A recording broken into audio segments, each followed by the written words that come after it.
What up, what up, what up, what up, what up? What's happening out there, good people? What's going on? Y'all already know what it is. It's Saturday night.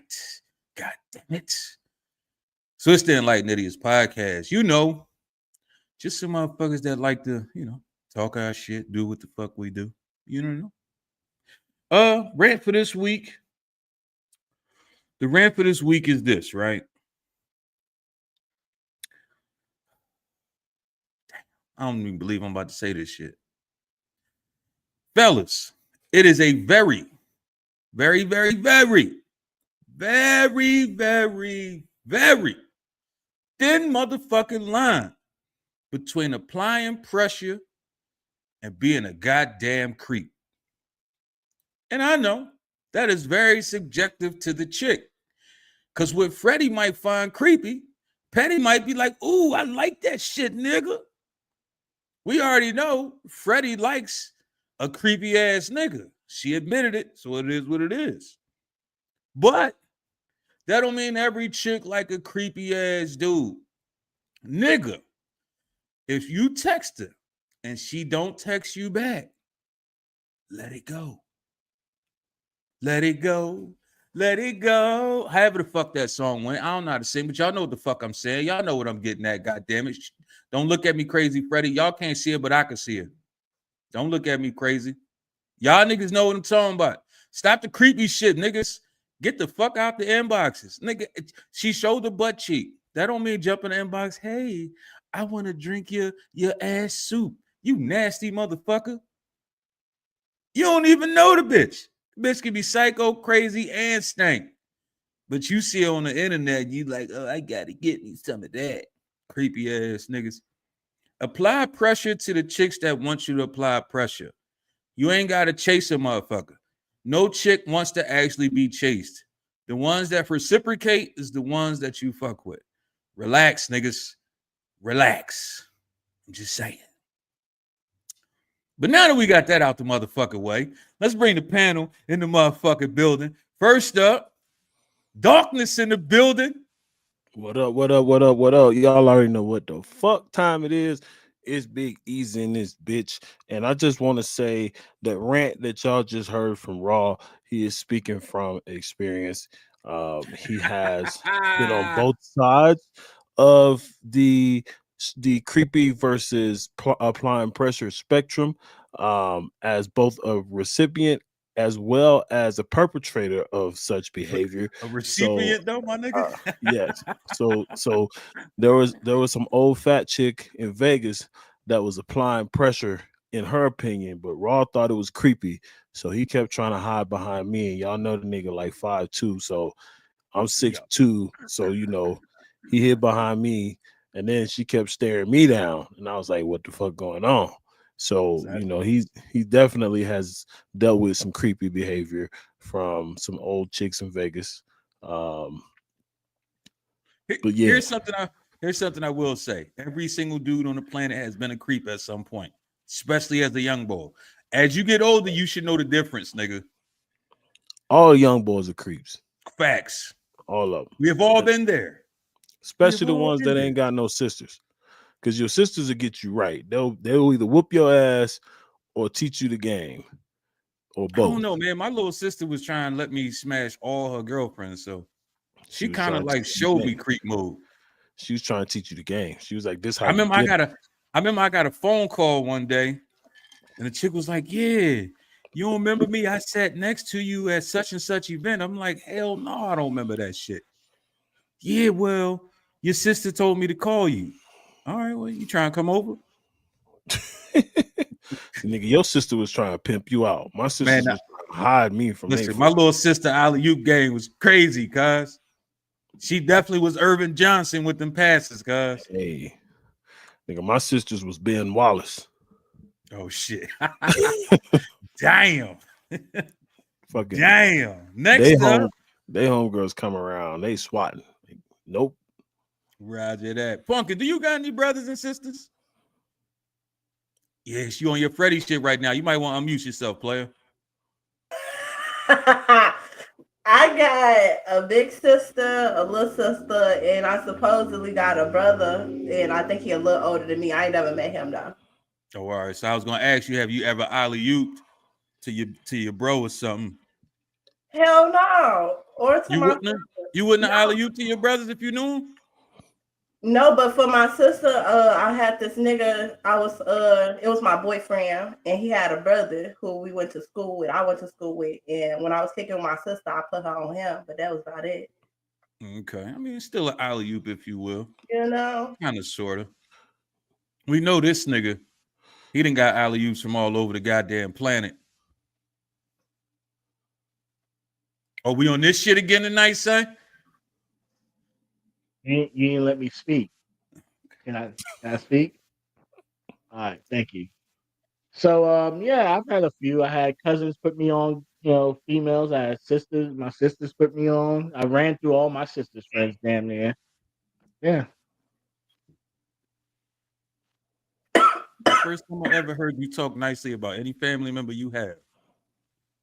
Well, I'm that's proud of you, probably the son. first and the last. Damn. Damn. Last but most certainly not least, you already know she about to take up the whole goddamn camera. Hey, I got the whole world in my pants. Anyway, Damn. what's happening? I'm Freddie Simone. Y'all know me. I'm back over here on the microphone. First of all, Raw Your Rant. If she precipitates and participates, No, yeah. let her go, because I wanted to know where this was about to go. I If said she it right. precipitates, go ahead. Yeah, she raining. She raining and she participate. I mean, we want them raining and we want them participating, so I'm with you. Then she might like the creepy shit. I don't necessarily need the rain. I need a light drizzle. So basically, I don't need a monsoon. So basically, you finally told us how you are. Got you. Anyway, how y'all doing? It's been a while. We good, Freddie. We good. That's what's up. What's up. It's good to see y'all. I don't know what else you want me to say. Hey, Raw, I missed the roasting of Raw. I couldn't light your ass on fire, and that's okay. It's all right. I'm glad I missed it. I really wanted you there, Freddie, because I don't want to roast you. I don't like y'all. I don't like being mean and shit. My wife said you the only nigga I know that want people to roast you for your birthday. I thought the shit was gonna be fucking hilarious. I like shit like that. That shit don't bother me. Plus, I talk so much shit. It's like, how can I not give people the opportunity to give it back? Pause. I completely get it. I get it. Yeah. I wish I could have witnessed it. I just don't like to be roasting because it just, I don't know. I just don't like to, because then that means I'm going to have to tap into the mean part of my soul. And then I'm going to have, I might victimize somebody so much and so bad that, I might make you cry, Raw. That would be messed up. If you can make me cry, I'll give you $1,000. Hey, bet. I'm gonna start writing some mean shit. I need to know some more about you. Now, here's the thing. We have a task. We have a task. Hey, me and you, easy. We can split it. Yeah. I'm okay with that. I'll let y'all do a joint venture. Y'all have a task. Now, just know, as you dishing, I'm dishing too. So it's the roast of Raw. No, the roast was, no. The roast was last week, son. We ain't doing that. I ain't say the roast lasts for the rest of the year, nigga. Ain't no roast until my next birthday. We ain't doing that shit. Okay. All right. So no re-roast.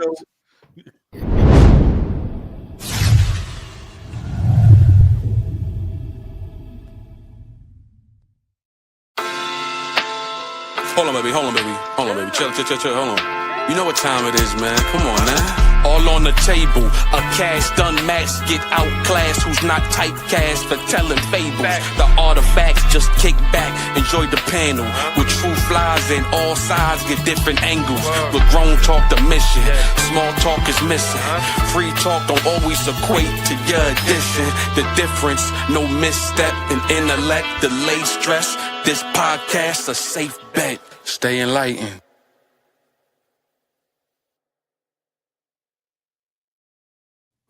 All right, man. Y'all know what it is, man. We got a special guest in the building. Come here to talk his motherfucking shit. I be introducing people, but I be fucking people's names up and I be fucking up introductions. So I figure I'm gonna just stop doing that shit and I'm gonna let motherfuckers introduce their motherfucking self. Talk your shit, Playboy. Yo, what's up, man? This is Funny Matt 303.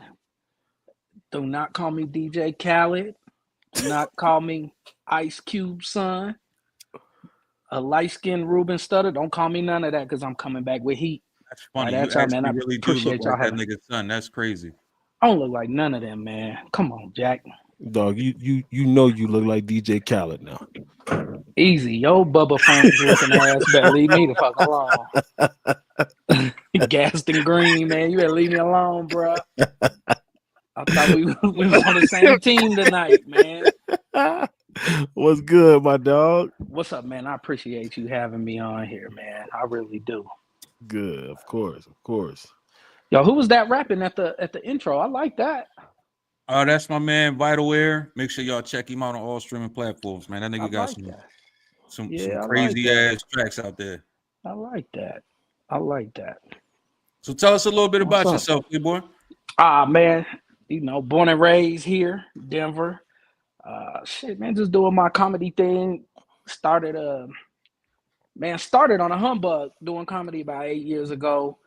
I was just at a party, just talking shit, and somebody told me you should get on my cousin's birthday show at the Improv, and I'm like, man, talking shit and really doing comedy is two completely different things. So I wasn't trying to do it, and then her cousin is actually DJ K-Tone, who's here in Denver, and he throws a week-long birthday party for herself. Some arrogant shit, but the first night is the comedy night, and so he hit me up and was like, man, I'll give you 5 minutes, and I did 5 minutes, and man, now I'm just booked and working. I'm at Comedy Works next Wednesday, the 28th, for their Denver's New Face of Comedy competition, which I'm really proud that I was able to make it onto that, because it's tough to get on the Comedy Works. It's a long process. So to be able to be selected to that meant a lot to me.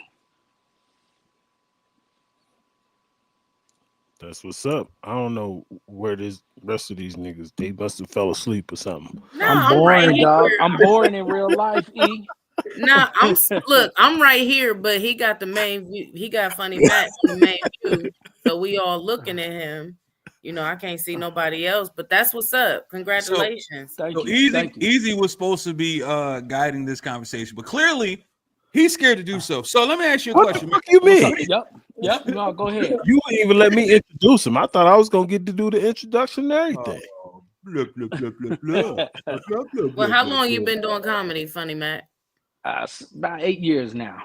8 About years. Eight Okay. years. Yeah, I slowed down during COVID, man. Had a son and got married and all that, and I really slowed down.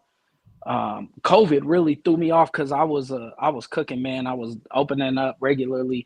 I did a full weekend with Michael Blackson, Bill Bellamy, Nice. Nate Jackson, a lot of Slink Johnson. I've been able to get a lot of good work in out here. That's nice. That's what's up. Yeah. What's your, I guess, process of developing a joke? Because I know all comedians got different ways that they, work their jokes out, whether it's with their homies or different clubs or, just in the mirror, shadow boxing, if you will. Like, what's your process? Oh man, I hate it, man. I'm such a procrastinator. So I try to, as I'm, going to work or wherever I'm at, I just take notes of everything. My wife got me using my phone for voice notes because I wouldn't even do that. I would just try to remember everything. And then that wasn't working. It's just not efficient. So now I torture myself and wait till the last minute. And it depends on what's going on in the world. Like, I just did a set for Comedy Works. Man, I wrote it 2 hours before the show and killed. And it was all about politics. Right. It was on election day. And so I was like, man, I can't not talk about politics if it's the election day. And so I got to quit doing that. I'm really trying to work on that as far as just try to do 2 minutes a day. And like I said, I just use whatever the world throws at me. That's what's up. I know you said comedy. It's not something you felt like you was gonna be doing, stand up or whatever. But somebody like, you know, yo, you need to do it, whatever, whatever. How was that first experience on the stage? Man, it was the most gut wrenching. I made the headliners, J Mac and Rito Brown. I made them nervous because I was so anxious, man. You know, it's in Denver. I know a lot of people, so I'm selling tickets. They were giving us hard copies of tickets to sell. So I was giving out tickets and had a lot of people that are just I have a huge support system, man, and everybody was there. And it was, like I said, man, my stomach was hurting. They kept, I was going into the bathroom to go over my set again, and they like, you in there taking the shit? I'm like, nah, man, I'm just trying to vomit on his sweater already. Hey, listen, bruh, I was just about to ask, like, it always be, and I know, go ahead, Hectic, you can mute your headphones and all that, because I'm about to talk about, like, your bubble guts right before the show. Like, you get nervous, and it's not that you're nervous, like, you ain't going to do it. It's just always that, like, pre-show jitters. You know what I mean? Like, it's a good nervous, though, like, because it puts you in your pocket, you know. So both of y'all are stand-up comedians, and both of y'all have been doing this for a few years now. Do y'all still get nervous whenever y'all do a show? Hell yeah. I at least take 2-3 poops before the show, before I leave the crib. Yep. Damn. I empty the tank a little bit too the day of. Yep.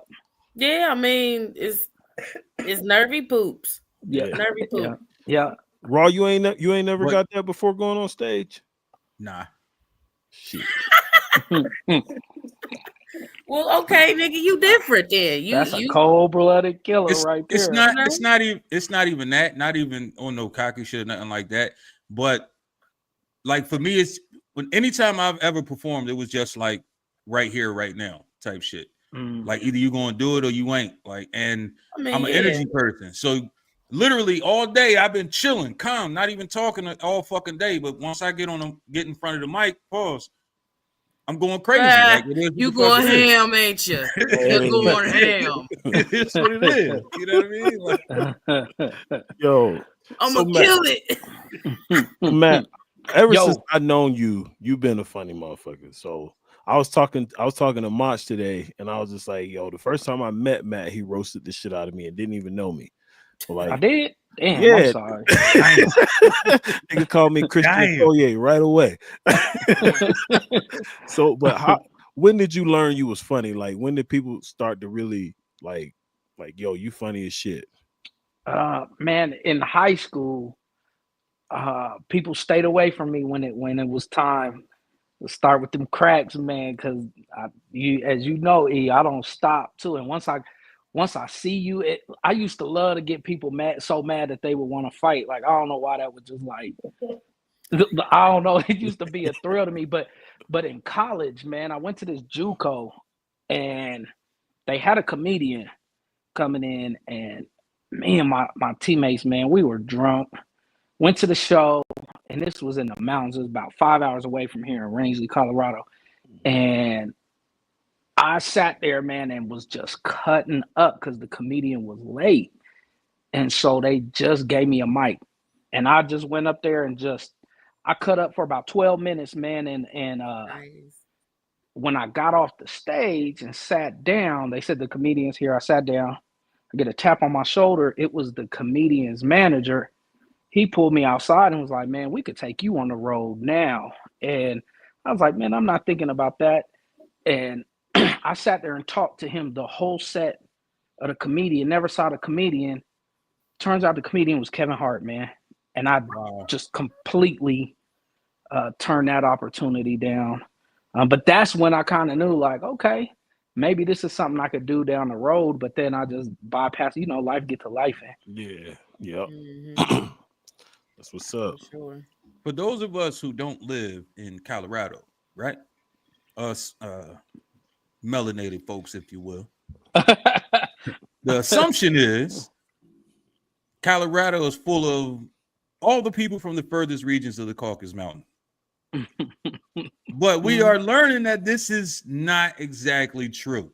So when it comes to comedy, do you find yourself in front of a bunch of white folk? And if you do, is it a different way that you have to tell your jokes with them versus us? Man, that's a great question. I'm starting now to branch out to that side. I was mostly in the Black community, man. All the shows that I went to was at Black bars, or even the improv out here has mostly, they bring in, they're going to bring in the Mike Epps, the Michael Blacksons, people like that. And so I was really, really comfortable with that crowd. I did a show, man, out here, and it was like at a brewery, and it was nothing but white people, and I killed. And my wife was like, dang, you could really work. I was really nervous. I do try to find stuff that relates to them, so I could bring them in to me. So then by that time I feel like family to them. So now I could just talk about whatever I want. But I start out by just, reeling them in with stuff that they might know about. Like, I went to one show and it was cold, and I started talking about how all the white people had on like Patagonia jackets, and they loved it. I don't know why they love that. And it was at a brewery. You able to talk about them sandals that white folks wear for everything, like Timberlands for Hey us. Dudes. Yeah, the hey dudes. The hey dudes is the new thing. I've been seeing those at my daughter's volleyball tournaments. I'm like, okay, this is the new I see shit. one of my homies had a pair of them shits on. I flame roasted the shit out that nigga for 45 minutes. He was mad as shit. I might give me a pair. Mind you, it ain't like he a little nigga. This motherfucker like 6 something, like damn near 300 pounds. He like, got a size 20. Hey, dude. A size 20 hey dude is crazy. Ninja hey dudes, like get the fuck out of here, cuz. Hey, and they got all the different flavors of them. Like they got the cheetah, the sparkle ones. Like, hey dude, I'm sparkly. Hey dude, I'm camouflage. Hey dude, I see some Cinco de Mayo ones on crazy. The other day. Wow. Yeah. I seen a nigga with a SpongeBob and a Patrick. Hey dude. No, hey dude. Yeah, them shits is the new crock. I can't do it. I'll never put my feet in some of those. Even if they prescribed by a doctor. Man, these shits is so light because they slippers, nigga. They not shoes. They're not. Yeah, they definitely slippers. I would buy them for the crib. That's it. I wouldn't even do that. I'd feel bad putting my feet in them. In a hey dude. Slide into a hey dude. Pause. Whoa. Super pause on that one, my nigga. That's as bad as them hymns. Y'all seen them hymns pills? Like hymns the commercial. Hymns help me get some hair. Hymns help me get some sleep. Like hymns? Oh, hymns did? Right. Hymns did. Okay. Yo. If you could give one piece of advice to a comedian that wanted to get into the game, let's say Petty Ass Punkin up there decided tomorrow I'm jumping on stage and I'm getting on that mic. I'm going to do what the fuck I do. I'm showing the fuck off. If you had one piece of advice, the $1 advice, not the $5, the $1 cheap advice that you can give them right now, what would it be? Prepare. Try to find a way to prepare something, man. I got so many people that tell me, man, I could be a comedian. There's probably people on here right now watching this like, man, I'm funnier than him. I'm funnier than him. I always tell people, then go out and go to an open mic. Because I got a friend that went to an open mic one time, and he got up there and I don't think he said 2 words. It's when the mic is hot, that stage get cooking, man. Everybody funny till they gotta be funny.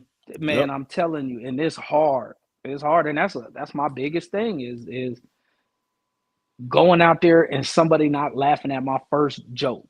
That's like sliding when you was talking about getting into people's DM. That's the thanks for the ad, beautiful, and not getting nobody to say nothing back to you. Yeah, that's a fact. Yeah, so it's soul crushing when motherfuckers. So is it just the first joke, or it's like long as I get them at some fucking point? Well, I think if you don't get them with that first joke, man, you got to pray you get them at some fuck, you already down 20. Wow. So Wow. I did shit, man. At the when I got to open up for Bill Bellamy, it was cool. I had a friend that knew. I don't know if you guys know who Clint Coley is. He's from Philly, but Clint happened to be in town, and he's a comedian, a really funny comedian too. And he just happened to be in town, so I got a friend to know him. She's like, man, just come up to the Improv. I went up there and got to sit in the back with Bill Bellamy, man, drinking Henny and listening to his stories.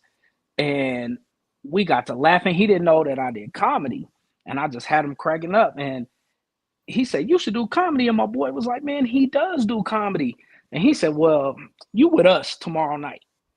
And he was like, and don't get no stomach ache, nigga. And I got up there, man. I did 17 minutes.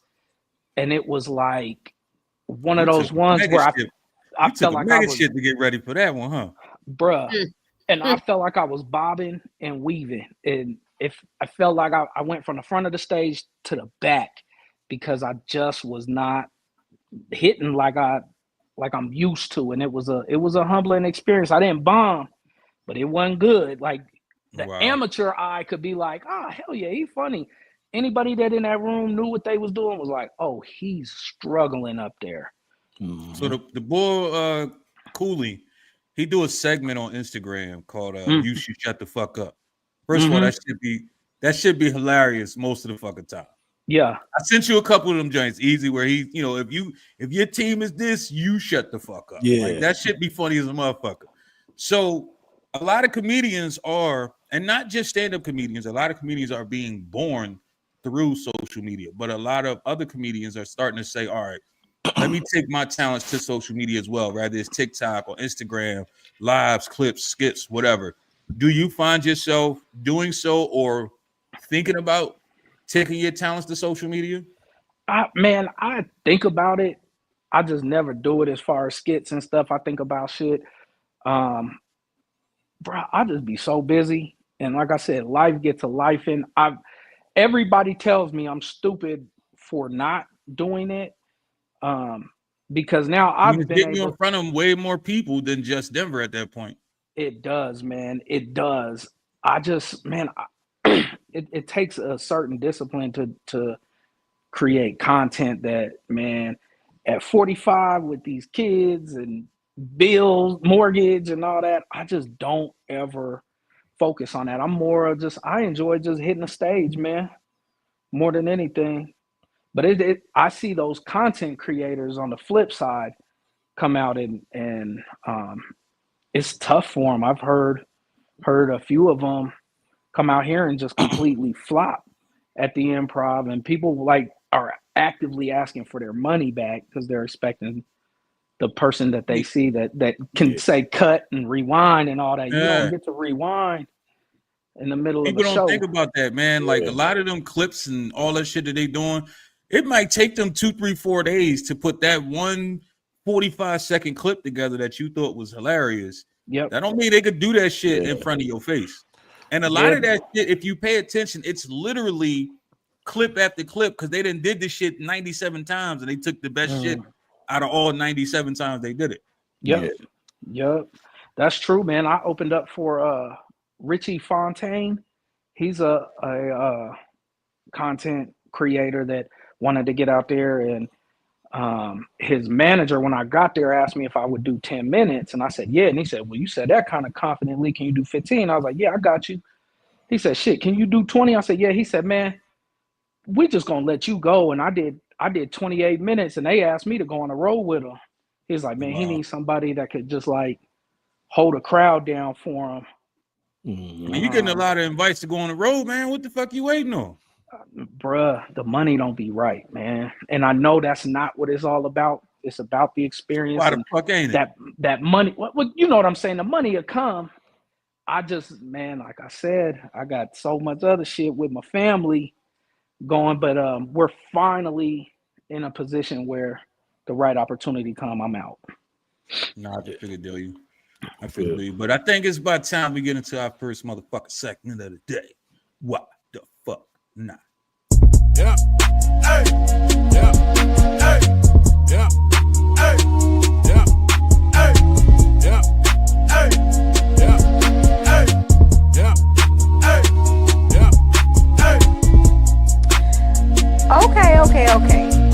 all you hip hop junkies, you think you know hip hop? Well, tell me what happened today in 2005. Better yet, tell me what happened today in 1989. We know you don't know. That's why Easy about to break this day down in hip hop for you. Yo, I just gotta say real quick, every time we had that intro and I just see Lotto pop up on the screen, I just be like, that motherfucker is Cold grits. Cold grits. Cold grits. Frozen grits. God damn. Lotto. I swear to God, if I ever hit the lotto, it's gonna be me. I definitely would hit the lotto. But yo, today or this week, rather, in hip hop, this is not a whole lot going on today, but today, Compton's Most Wanted dropped their debut album. It's a Compton thing in 1990. I don't know if anybody on here actually ever heard or listened to that album or even know who the hell Compton's Most Wanted is, but they're kind of like the diet. I thought you was gonna tell us, to be honest with you. Well, they like the diet version of NWA. So you got Mountain Dew and you got Diet Mountain Dew, pretty much. Same shit, different day. Then today is Heavy D's birthday. Happy birthday, happy late birthday to the legend. I know Punkin don't know who that is. Diddly. I know who Heavy D is. Also this week. Oh, wait. You went and did your research? Oh, hold up. She said she do know? I do know who Heavy D is. I know his name. Okay. He made some Humpty Dumpty song too, right? He might have. He definitely did not. Are you talking about the Humpty dance? I think so. Oh, that is not Heavy D at all. That's not I know the nigga's name. It's a nigga with a letter though. It's Shock G, aka Humpty. Also this week on May 23rd, 95, the Loonies dropped the greatest one-hit wonder of all times. I got 5 on it. Greatest? Well, not really the greatest, but I was about to say you wildin' now. It was a pretty damn good one though. It was good, but when you say the greatest, nigga, holy shit. I mean, what you think the greatest one-hit wonder of all time is? The greatest. Damn,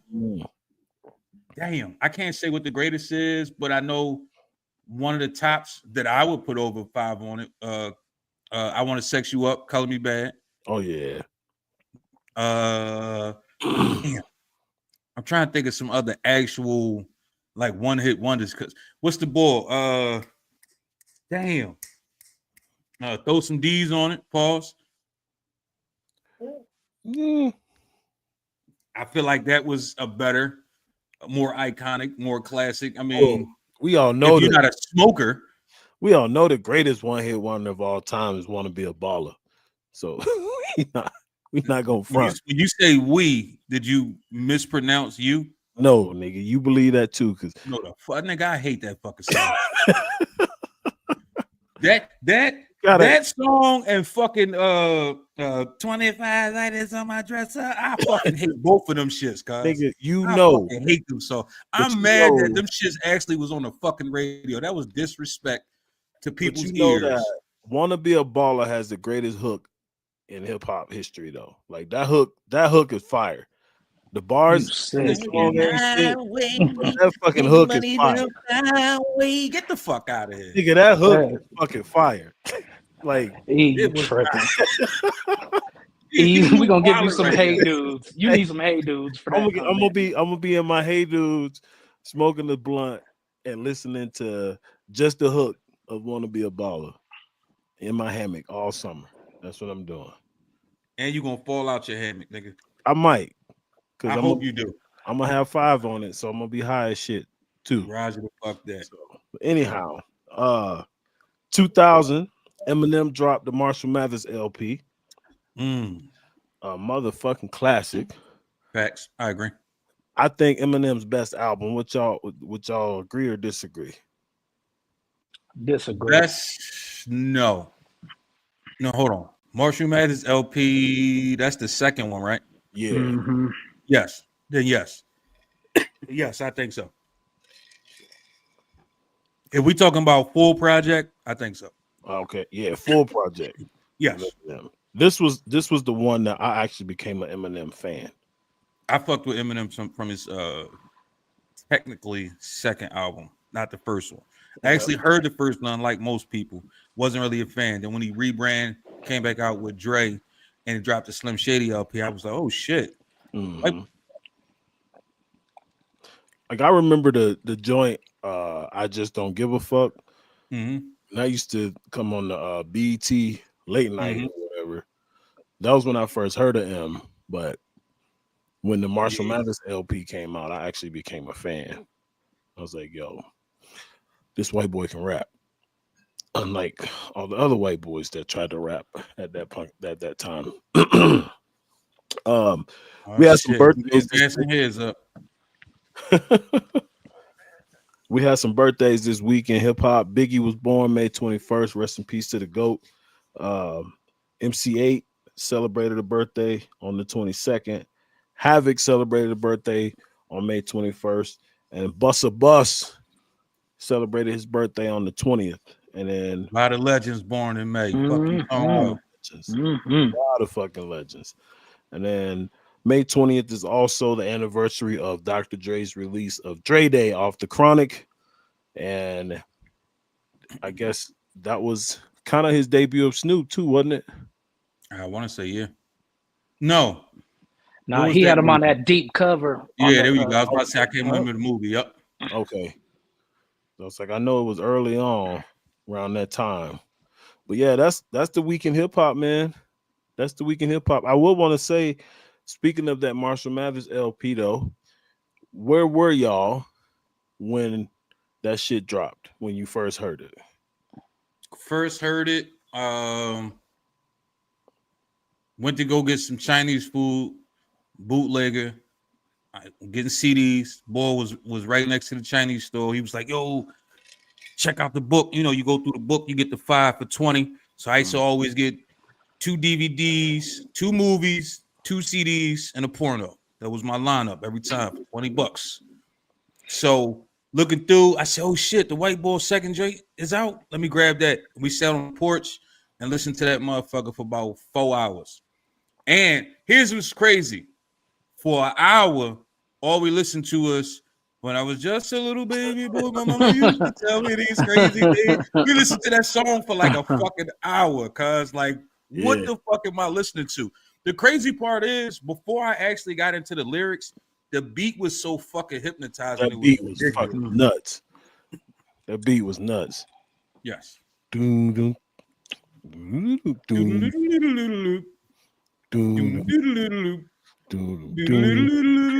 shit was crazy.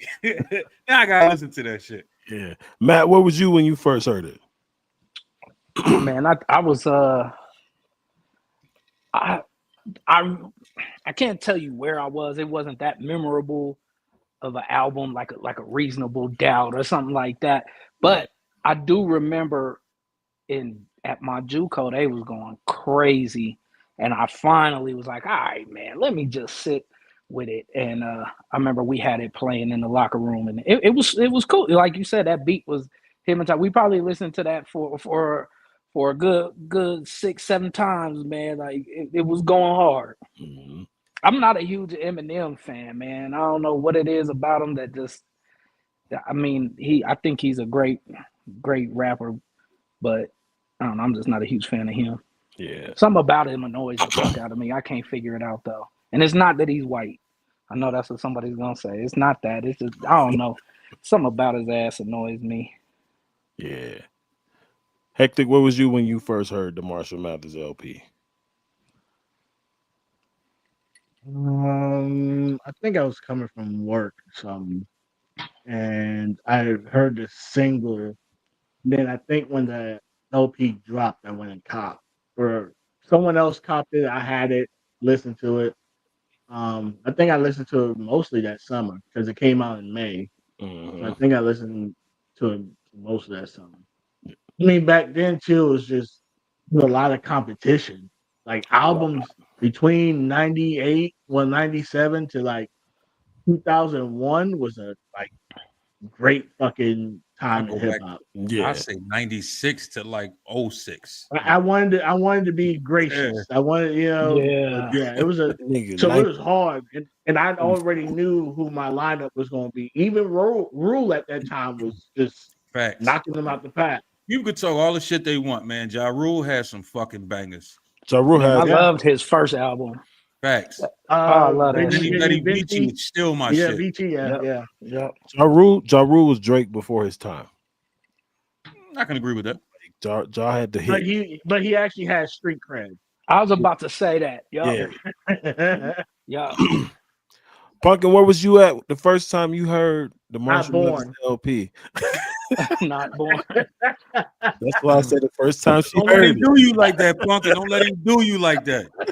I don't even know the album. I don't care, but I don't even know the album. I fuck with his music though, but I don't know the album. Okay. You know what? Let me ask you a question because I never asked nobody this that was actually from the Midwest, especially like of the younger generation.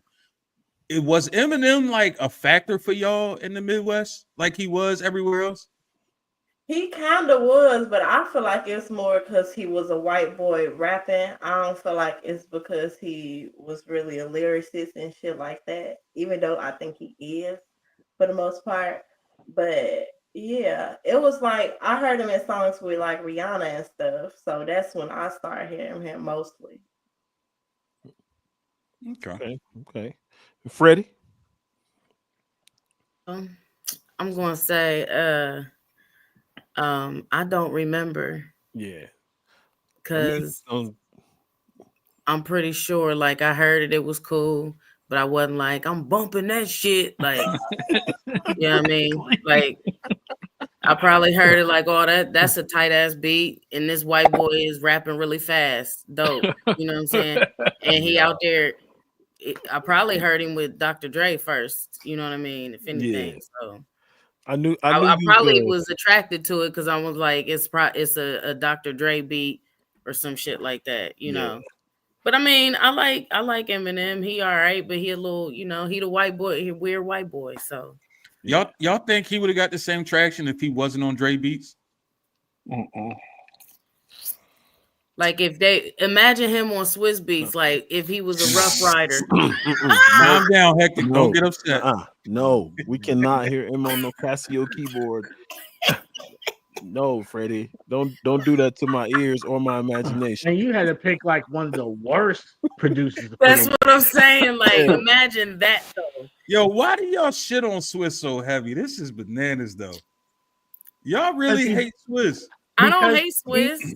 His beats just be a little discombobulated to me. His beats are. He's made a couple of like. We're not gonna act like Swiss ain't got some bangers out there though. No, he does. He's got some bangers, but he's overhyped. Yeah, nigga, when he just hit one chord, the whole fucking beat, like the whole fucking beat is one chord and a whistle, nigga. Yeah, he loves his whistles. Pause. Like that's stupid. Like, come on, cuz I could just fucking hit the keyboard for one note the whole fucking time. Hey, you can see him in the studio too. He's hitting that one note. He's like, whistle time. Yeah, do it. And Alicia be standing over there shaking her head like, what the fuck is this nigga doing? Like, while his real wife was next to him. Right. Like she can play the actual fucking piano. He over there just hitting C sharp the whole fucking time. You stupid. And don't even know he hitting ballads and shit. He don't even know he hitting C sharp. He just pressing a button. Yeah. Alicia, you hear this, baby? We got another one. She over there singing off key like, yeah, hey, yeah. Y'all motherfuckers is vicious. Hey, so Matt, what kind of comedian would you say you are? Like, man, if you had to compare yourself to anybody, who would it be? Wow. Man, I don't know. I tell a lot of stories, man. I could tell you told a lot of stories. Yeah, I could take the people that inspire me are like a Bernie Mac, Mike Epps. I fucking love Mike Epps is probably my favorite comedian. Really? Man, like his stand up? Every time I hear people say it, I don't get it. he's just so He is naturally. garbage. He's just naturally funny I to feel me, like man. I feel like in movies, He's improving good. and things, Funny. Yeah. you know, he's quick witted like that. Mhm. But Stand up. I'm gonna say this: I have never seen Mike Epps live, so live shows are very different from tape shows. You know Mhm. That's what I cool. mean? So, but the Netflix, the special I've seen, I wasn't moved personally. I Yeah. Here's liked. what's I crazy. I think I think only chuckled. one mic was good. I think only one mic, and the underrated never faded is funny. Based off every stand-up I've ever watched of him, taped or not, Mm-hmm. not one of them made me say, I should go pay some money to see this Yeah. motherfucker on. Not once has this ever So, happened. so I had this conversation with one of my coworkers this week because I'm going to a show. I'm going to see Christian Johnson in a few weeks, right? Okay. So I found him on fucking reels where he do this shit when they be cooking fucking the food up, and he'd be like, "What's happening here?" Like that shit be funny. Oh, that's that nigga name? Yeah, but Yeah, he came here. I saw him. He came to Columbus. I seen yeah. him.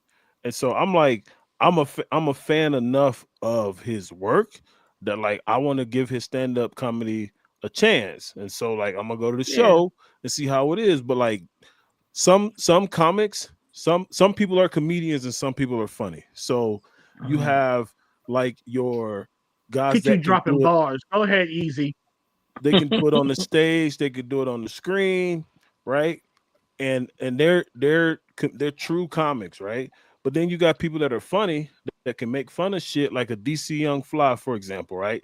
85 South show is just sketch. It's pretty much improv sketch comedy live, where they just see what's going on in the crowd, they make fun of people, and then they got their same act.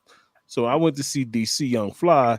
I was like, I don't have high expectations, but his actual stand-up was way funnier than the shit he does on stage when it was funny. But the problem was it wasn't all funny. Like his funniest shit was telling the story about his family, his brother, his dad in the church. Like that shit was hilarious. But like it was funnier than anything he's ever done on 85 South. But he's not, that don't make him a comedian. So like he got that one funny story, but the shit he do on stage is his gimmick. That's his act. But like Carlos and Chico are actually kind of funny on stage, but you can tell they haven't been coached. They don't got mentors that's really pushing them to be good comedians on stage, but they have the potential. So like some people can do it all. Some people funny on stage and can't act. Some people can act and not funny on stage. Some people funny in real life, but they not funny in that way because it's pressure. Like it's an art form. You got like if we on the porch talking, I can make you laugh all day. But if I gotta go and tell that story and deliver a punchline in front of a crowd I don't know, that's hard. There's a structure to it. There's technicalities to it. You know, once you get into the real art of it, it's not just because people think you just get up there and you can freestyle. Don't get me wrong. Yeah. You can be quick with it and freestyle and kill that shit. But that's part of the art. That's just one element.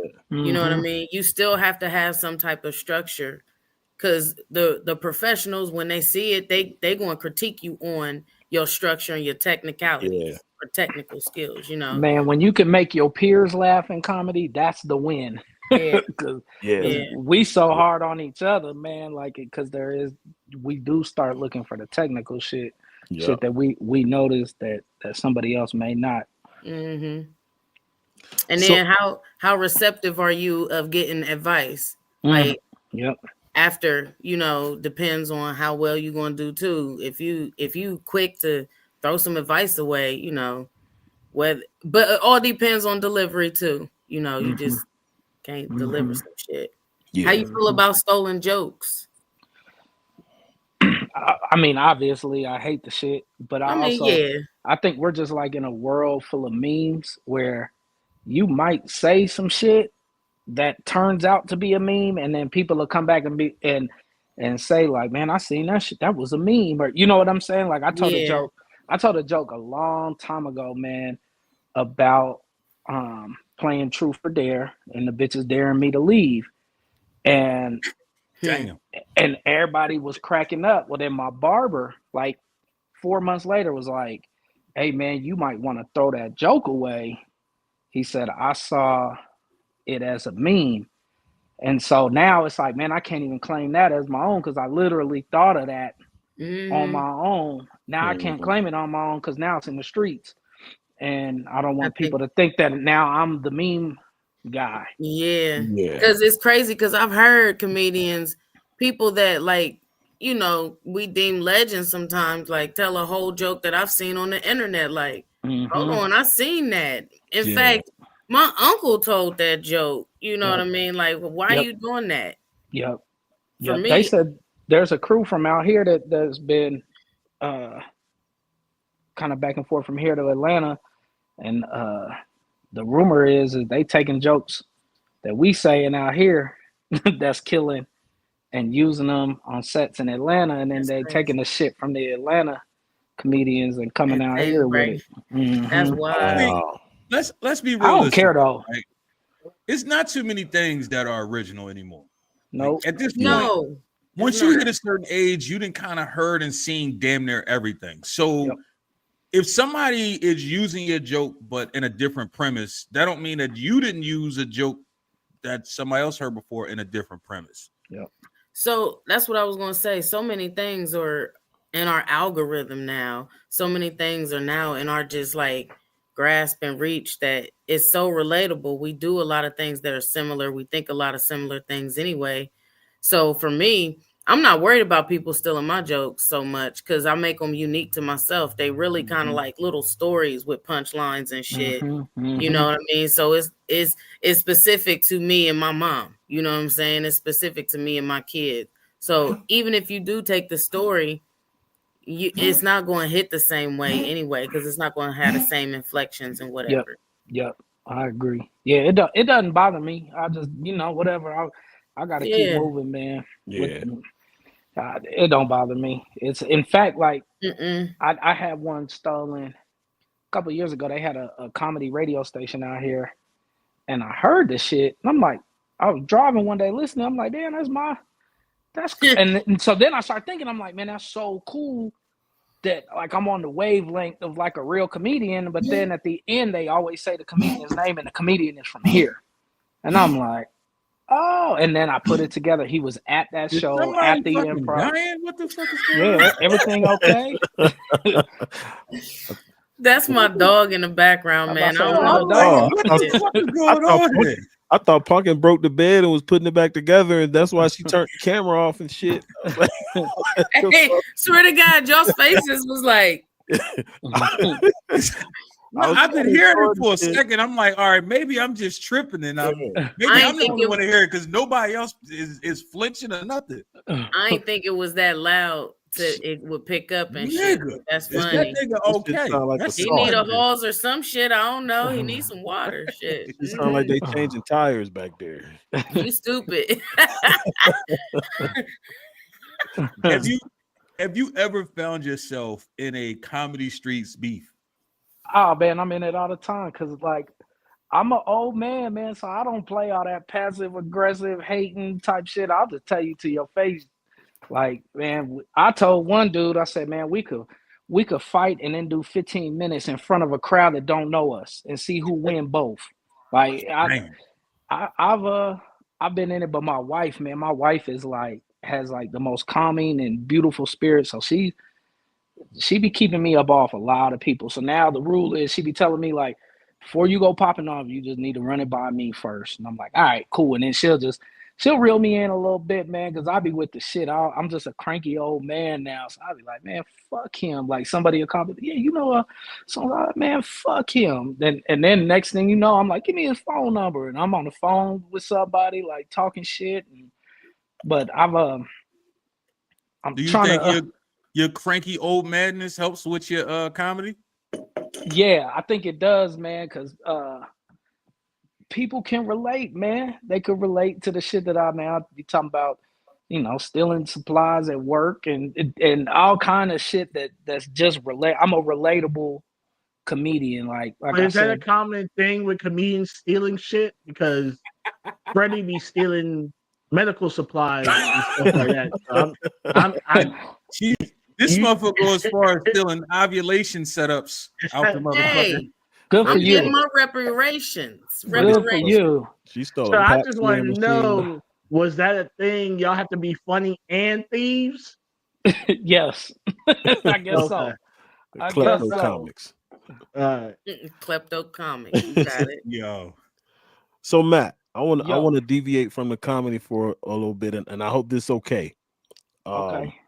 You got Oh, a shit. you got a powerful story, like life story, like a life-changing story. And I know you've been working on something recently with that.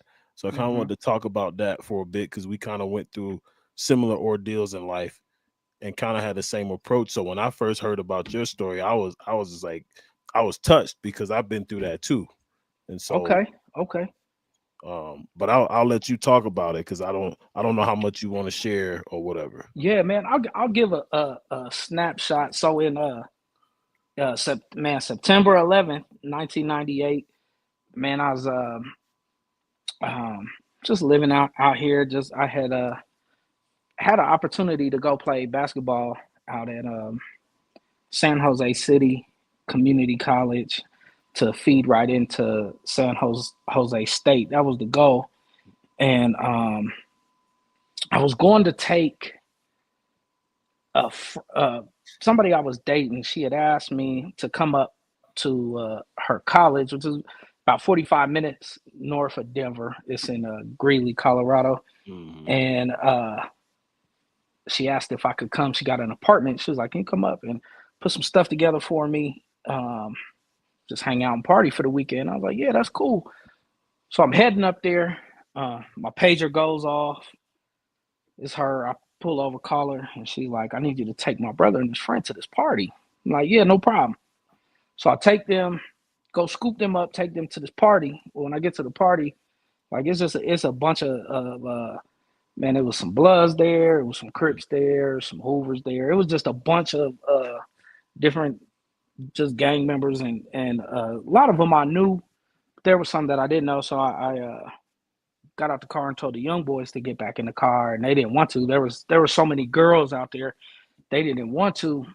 I looked down the street and I saw one of my old high school teammates about to fight, and so I went over there, went to break it up, pulled him out, started walking back to my car. I get sucker punched, so I start chasing the guy that punched me.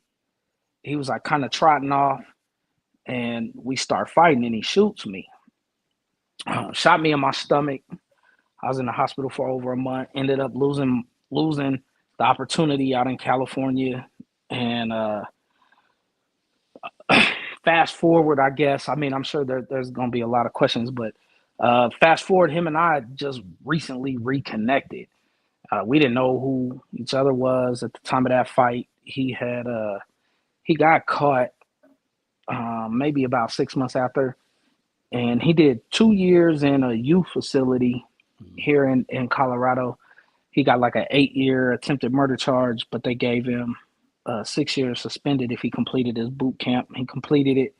He got out of there, and he said that was his college. He ended up getting indicted on a RICO charge, or they call it COCA now, but it's a RICO charge. And he was sentenced to 32 years. He did 15. He got out, and I saw him tagged in a post on Facebook, and I'm like, his name is Jonathan Nelson, so that's a pretty common name. Yeah. So I just decided to click on the link on the page, and it was him, and he was out. And turns out the person that tagged him was his cousin, who I knew really well. I didn't know that they were cousins. So I hit him up, and he's like, I said, "Man, that's your cousin?" He's like, "Yeah." I said, "Man, he shot me back in '98." He's like, "Man, I remember that." And we got to talking, man. We decided to link up, and now we just go around to schools, and a lot of adults are starting to have us come and share our story. We actually just spoke with the Denver District Attorney's Office. They had a conference out here, and they put us up in this nice hotel in the mountains, and we were able to share our story with them. And because of that, we got a ton of opportunities for speaking engagements and things like that. We're trying to get up to Boulder, man. If y'all got a line to Coach Prime, man, let us know.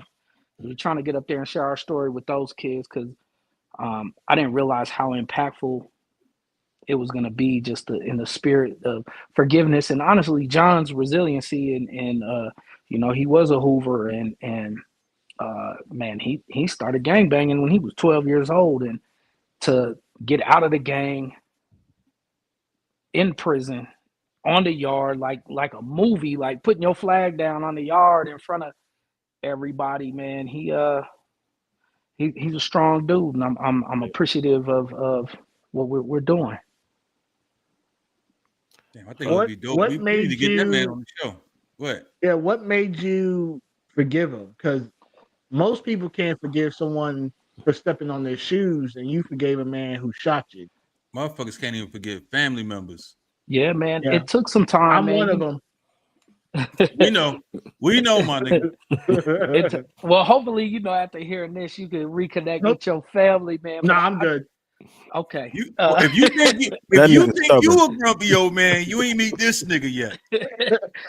Man, I got tired of hunting, man. We was, when I found out who he was, of course I went to his house, man, set up shop, black Air Force Ones, no lie. Like I really had on some black Air Force Ones, like I was ready.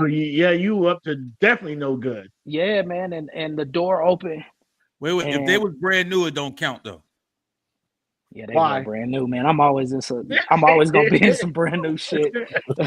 I ain't even gonna lie. Brand new Air Force Ones don't count. They see what motherfuckers got it twisted. It's the black Air Force Ones that's bent the fuck up, dusty. You can see a toe print, all that type shit. Those are the ones that let you know this nigga come for war. Nah, them joints was crispy, and it was 98. I was 19. It was Halloween week. I had some orange laces in them. I thought I was with a Wu-Tang hoodie on. Wow. I didn't go out there like I wasn't built for that, man. But we set up shop, man, and I'll never forget the door opened up, and I'm getting ready to just light this house up, and a little girl stepped out on the porch. Wow. And I was like, it was just like Boys in the Hood all over. I just told my friend, I said, man, just take me home. I'm done. I'm off this. I don't even care what happened to him. And I went on about my business, man. I never told the detectives who he was. In fact, somebody snitched on him. Somebody that got caught in a stolen car and was getting ready to get violated told him, I'll tell you who shot the boy on 36 and Forest. And that's how he got caught. Wow. Yeah, but it became a thing where my friends and I, man, every weekend we out, and here go Matt, PTSD Matt out here looking for this dude.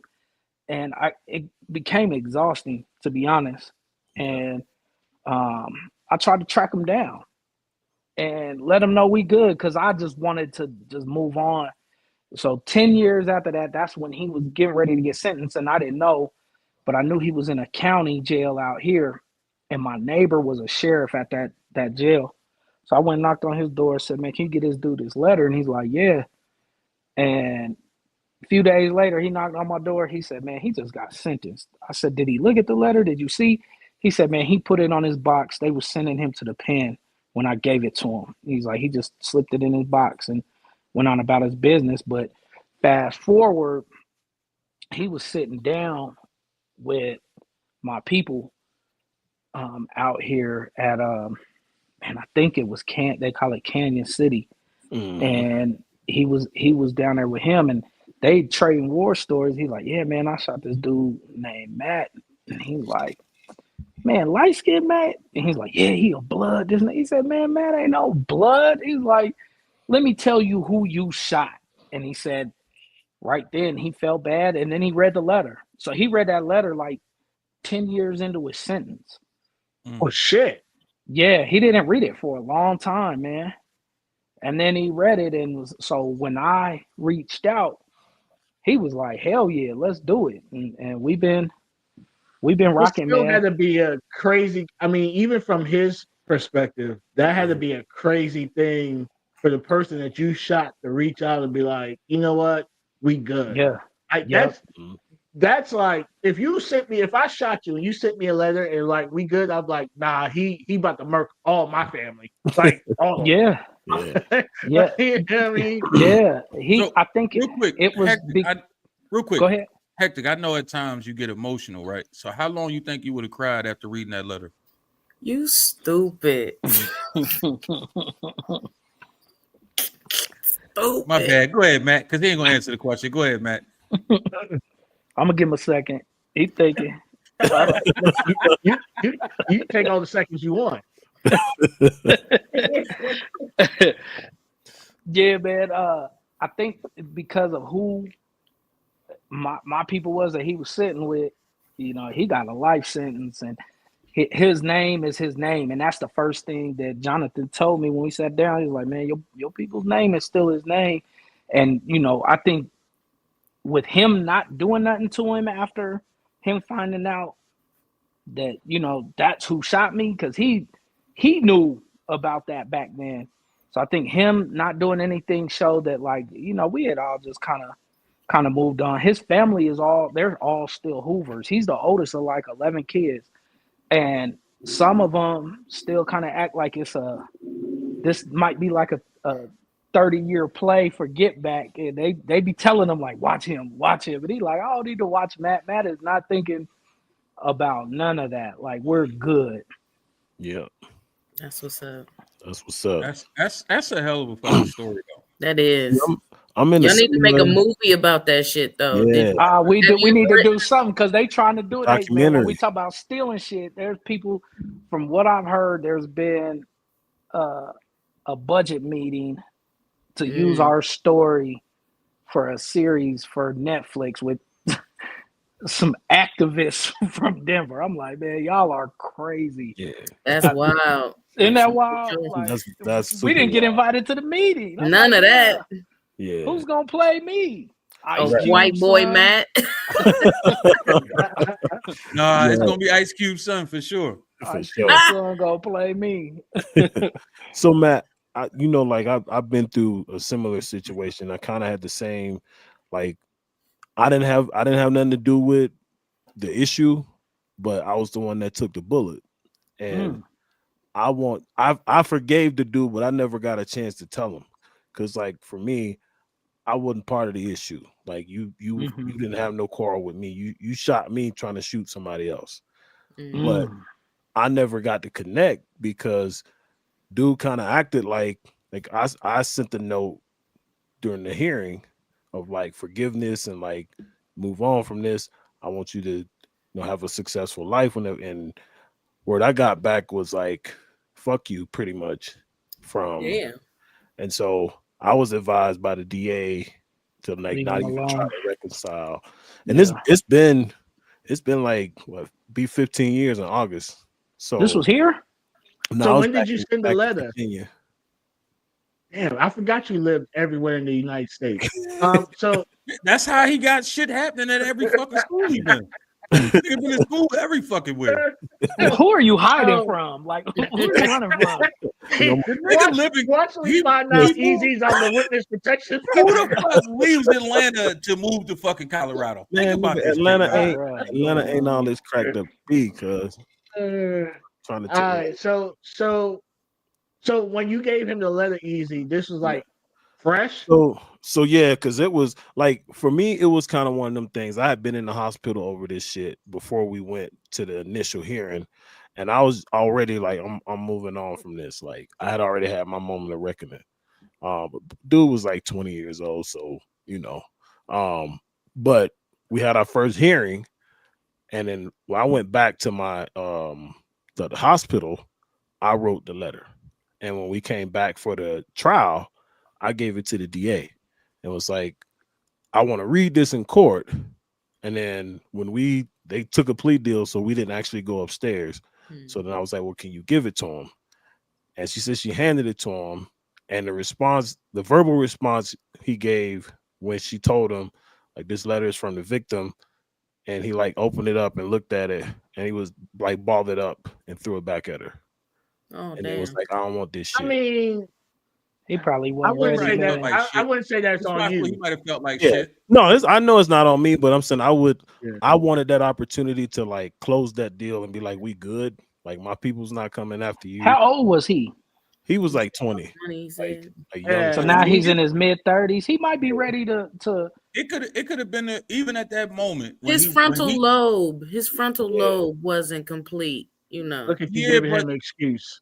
even at that time, he could have read that letter, seen that, and was like, man, that's cool. I can't deal with this type shit. And it Yep. might have fucked Yeah. with him. That's probably Yeah. that could be why he said, man, Yeah. fuck this shit. And Like, after he took a plea, you know how hard Mhm. it is to Yeah. take a plea sometimes. So mhm. to And take that plea, get this letter, man, I ain't Yeah. trying to listen to none of this shit. Right. Yeah. I don't know what mental state he was in. Obviously, he was looking at a lot of time, and Yeah. he had some other charges outside of that, 2 that he was facing. And so, Oh, he but was for about me, to get time. it was closure. So I Yeah. was like, I'm moving on from it. Yeah. Even to this day, like I don't really think about it unless like something come up on social media as a reminder or whatever, or somebody in the family, but like, it was X amount of years ago. But at the same time, like if I saw a dude walking down the street, I probably wouldn't recognize him just because it's been that long. Wow. So, Yeah. It's funny.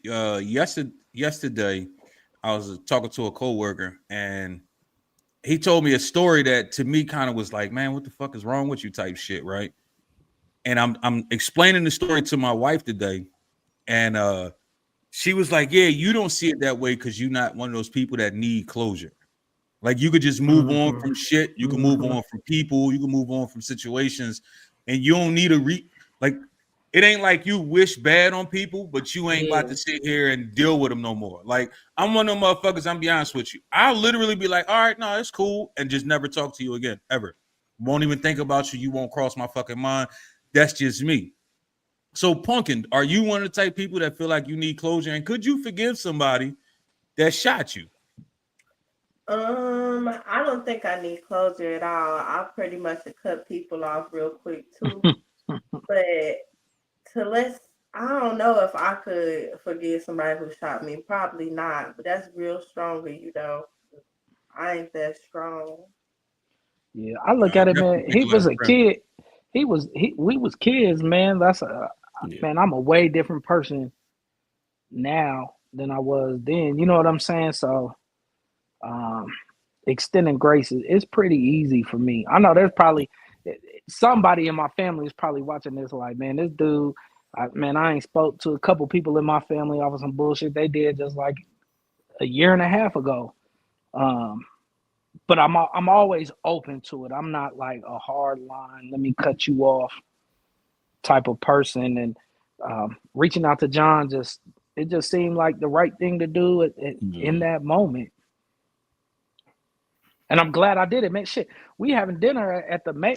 We got invited to the mayor's house for dinner this week. So I mean, What's Nice.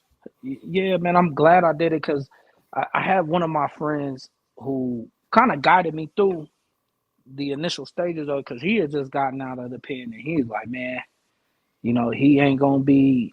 I'm telling you, man, he gonna be so happy to be home. He talking that good shit, but once other things start coming up, y'all shit gonna go fall to the back. So he kind of prepped me, and it did initially. But now, like, man, we cooking, and I'm glad we did it. And my friend said, man, isn't that ironic? He tried to kill you, and now you saving his life because shit, we got him off paper within a year and a half. Yeah, Damn. that's what's Yeah, great. he had 17 years parole. He done. He been off. That's what's up. Damn. Yeah. And weirdly, it almost feel like it was meant for him to shot you. That's what makes it crazy. It is creepy as fuck, right? Nah, when you really 'Cause look I at the wasn't going full to the scape of league all of or- it, like that's crazy.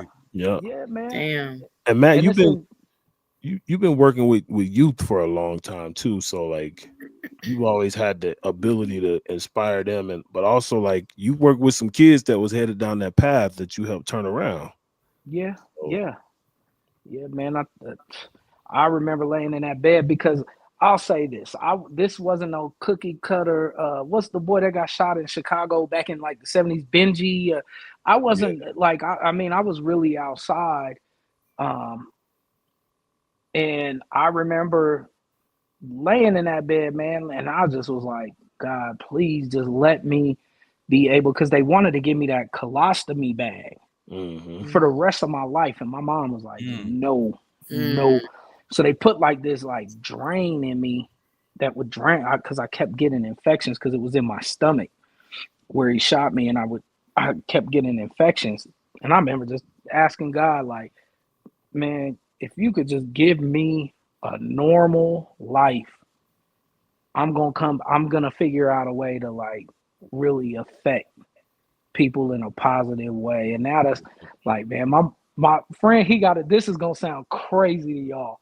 He has like a obituary. Like, man, the day you drop, man, I got the best motherfucking obituary for your ass, because I try everything, but people don't know what it's like when you see the other. Like, I saw the other side, man, and it was beautiful. It was a warm feeling, but I wasn't ready, and I'm still not ready. So now I'm gonna try everything that's thrown at me, because we only got one time with this vessel, man, and I'm gonna make the best out of it. So shit, y'all might have me on a month from now doing something else. Like, oh, you rapping now? Like, you know what I'm saying? Like, I'm gonna try. No, I ain't gonna hold you. I wouldn't mind bringing both of y'all at the same time so y'all could like really tell that story, man. Because there's some shit motherfuckers actually need to hear. Like, especially the young boys. You know what I mean? The YNs, as they call them. You know what I mean? Like,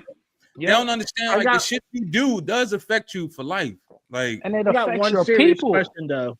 Yo, how long after you got shot did you break up with the girl? Oh, that's a fact. I think she cut it off with me, dog. Honestly, Wow. Remember, because we weren't like, up. we weren't in a relationship. Wow. We weren't in like a relationship. She came, she drove. Did you at least get a last sympathy dick suck or something out the fucking dude? I didn't, dog. I didn't, man. I got shot for you. You could at least put this shit in your throat while I'm hurting. Nah, but you know what's crazy is like her, not her brother, but because he didn't see everything, but her brother's friend, man, he held me down through that whole thing. He was the only one out of that whole little crew when I was over there not minding my business that was trying to ride. Like he was, and rest his soul, he got killed. Oh damn! Like 12 years ago or something like that. Yeah. So man, you don't fuck with the brother or the sister no more. Like, nah, I do. Right? Nah, it wasn't their fault. It wasn't their fault at all. And she wasn't like my girl. And we like every time I see her, we still speak. And the brother, he saw we were on the front page of the newspaper, and he saw the article, and he hit me up on Facebook or Instagram. It was somewhere. He hit me up through social media. He's like, man, that shit like traumatized me. And I'm like, I know, man, that shit traumatized me. I got shot. What you mean traumatized you? Nah, but you know, man, when you start really thinking about it, but like, it does to other people, man, and there it's be that people. Ripple effect. It's hell yeah. It's that ripple effect. And if you wasn't even at the scene, right? If you wasn't at the scene, but your family member was there, or you know what I'm saying, they was affected, or if nobody was affected, but now you got to go to jury duty. You know what I'm saying? Now you got to go to court and be traumatized by whatever was happening in court. That's crazy. Yeah. And see, with court, I didn't even, and I think like him and I have been able, he has that trust for me because he knows I didn't never say nothing, which I would have been within my rights. To say, but I never said. I never even showed up to court. Yeah, but I didn't know. I didn't know what he looked like. It was him, Your Honor. Him.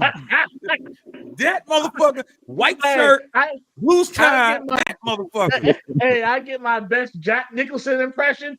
You can't handle the truth. Like I would have went off. Like No, but what's crazy is when you standing in that courtroom, right? Because like them people on their side really do their best to intimidate you, right? And I didn't have to tell because they were stupid enough to shoot me in front of the police. So Damn. like it was like a police had somebody pulled over on the other side of the intersection when the shooting happened, heard the shot, saw them do a U-turn and chased them.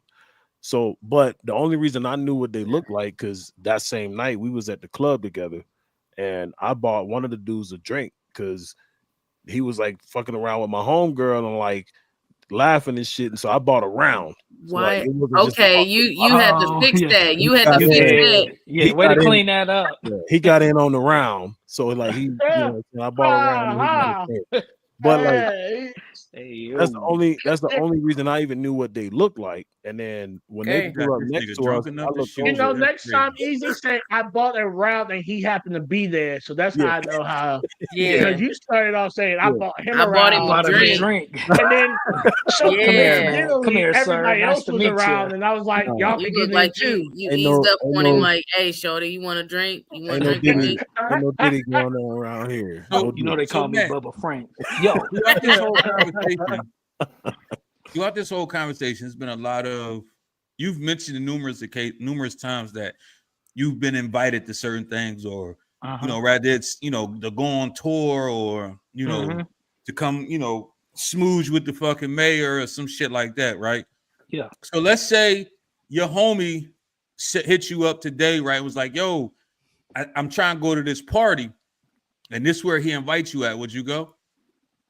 Nah, man. Wait, hold on. What party? Wait, hold on. I can't see. Hold on. Let me get my readers. You know I'm an old man. Yo, gotta get his readers. Hold on, man. I put them right next to me just in case. My man said, "Let me get my readers." All right, now here we go. I'm in the game. Yo, my nigga got the Warren G glasses. Nah, bro. I'm gonna go ahead and I'm gonna pass on the testicle festival. And, have a I don't know what's funny that it took you this long to figure that out, or to go get the readers. My bad. I should have. My bad. My nigga said, "Hold on, let me get my readers." Oh no. Could have said, "Hey, I gotta put my glasses on," and everyone could have been like, "I bet." But your readers was crazy. Fred Sanford and pull a bunch of joints out the drawer for a second. My friends be sending me pictures of little Daryl, that Ricky Smiley. You're he cross-eyed tonight. Yeah. Yo. So, all right. I think we at a point now where I got to do my shit. I got to do what I do. And y'all know I like to find my pictures and get y'all's responses on them. It is what it is. So Hectic, we know you a nasty ass nigga. It is what it is. It's what you do by trade, right? So somebody hits you up and they say, yo, I'm trying to do a scene. You know what I'm saying? And she show up, right? Looking like this. What you gonna do? Let me put my readers on. I know it's not my question. I know it's not my question, but let me. He says it again. Shit. I think we all need our readers for that. I don't see shit. Didn't know where the tree started and her ass began. Oh my god! I need thicker glasses, or not even to hold you. Like I've seen girls that like when you see their IG pictures, they look like they got the fattest of ass. Then when you see them in person, you be like, where did it go? How do you drop that midget off? Houdini. Yo. Yeah. So at that point, especially if I done paid money for the hotel room setup and all that, I guess you're gonna suck some dick. So back shots won't sell with this one, huh? What back? Upper thigh shots. Yo, Punkin. She don't even have to spread her cheeks to shit. Hey, yo. Long ass day. Yo. Disrespectful as shit. Punkin, you letting her in your music video? She pretty. She real pretty. We'll get her from like the neck to I know that's right. Bitch, sit down behind the desk. Be the Secretary. Wait a minute. For Freddie to say that's crazy. Right. Put him behind the desk, huh?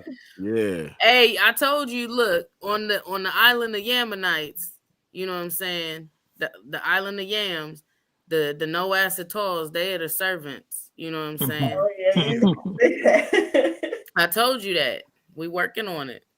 Out of fucking pocket. So I mean, they gonna have a good time. You know, they gonna get they celebrate. They gonna get celebratory pizza at the staff parties.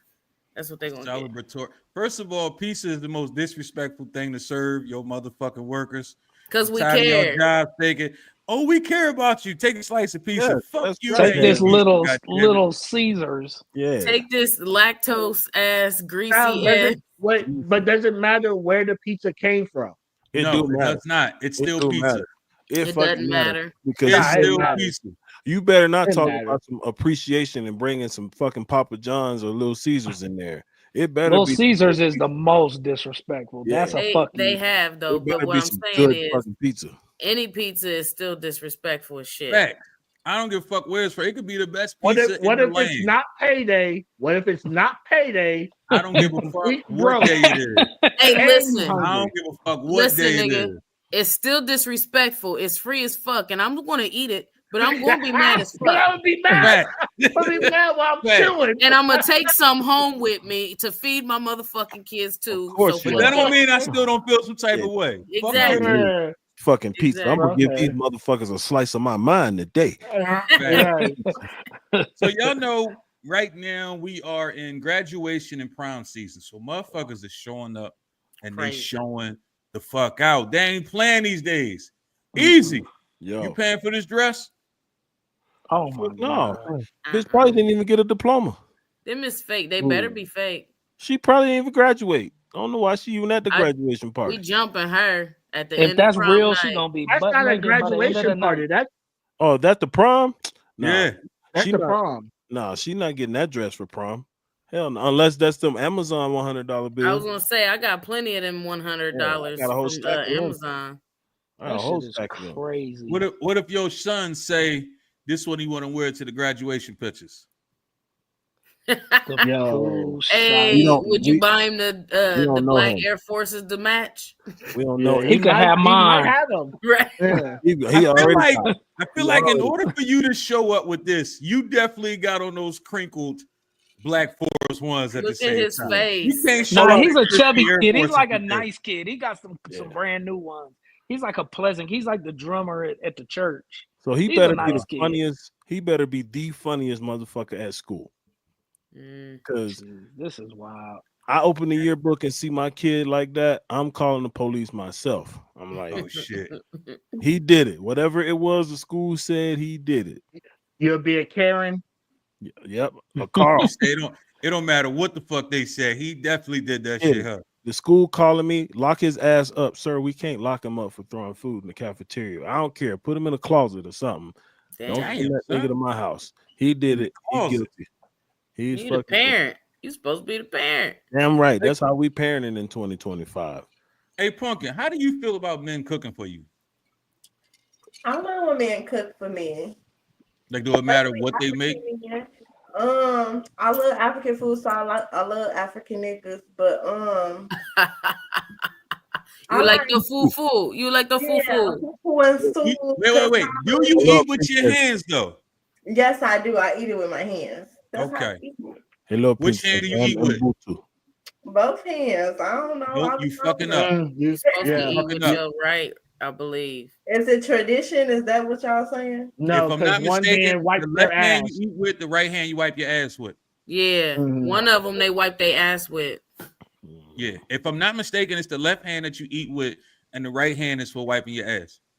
Yes. Look at her face. Facts. She like, oh my god. Y'all know. So them niggas ain't even teaching you some shit. Nah, I'm just You eating. eating some shitty fufu. Yeah. No, I'm not. It's my hand. Better make sure the nails is clean. God damn it. You. Oh no, that is No. that is just the gut from the goat. It's good. You can eat that. So boom, you talking to a nigga and he say, "Babe, Pumpkin." I thought he called you. Boom, Yeah, I heard boom. I did too. right. I heard him I say that. said, "So boom." I know. Yeah, But I nigga, we wasn't was saying waiting the like nigga boom. but nigga, you can't say so boom and not expect First of all, everybody nigga, on here I'm except for I'm Matt. 43 Hey, years old. I boom. say what the fuck I want, nigga. Fuck is you talking about? You can say Grown whatever ass the fuck you man. want, I but know that's right. consequences. I'm Freedom a of grown speech. ass motherfucking man, nigga. Put your readers on freedom and of talk speech. that shit. Nigga, Freedom No, of I'm not speech is that. no longer Hold up. free. I'm not that nigga grown. I don't need readers yet. I'm not that nigga grown. Ooh. I wouldn't know But where to be without him. I just got him last year, man. It was the best thing that I get He distraught said, if I "Change don't. my life." Oh, oh bro. shit, Oh my god. I can seize now. Oh, bro. Being able to see is so great. Oh shit. So Punkin, nigga hit you up. He said, "Yo, slide through the crib. I'm gonna cook for you tonight. We're gonna have a great motherfucking night. You know what I'm saying? I'm gonna hook some food up for you. Got the candlelight popping.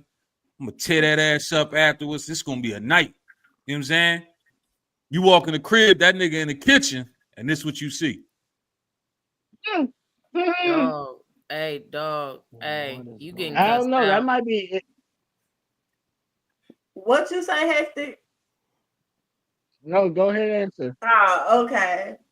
I'm gonna probably text my friend and tell her to call me or something, and tell him like my cousin need me to let her in or something, and I'll leave. This nigga innovative as shit, and you ain't gonna eat. He's probably about to say he's very innovative. I Yeah. don't care. I'm gone, but I'm not judging him.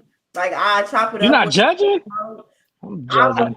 I'm judging the fuck out of it. I'm about to say, nigga, I'm judged the fuck out that nigga. Look, All of do that. what That you shit look do. old as Bitch, shit. I It come don't to your look house Hold and on, this hold how on. you cooking. I don't trust The you first- or your house no more. The first thing I'm judging What is is the it? Is fucking the 3-eye dishwasher? stove.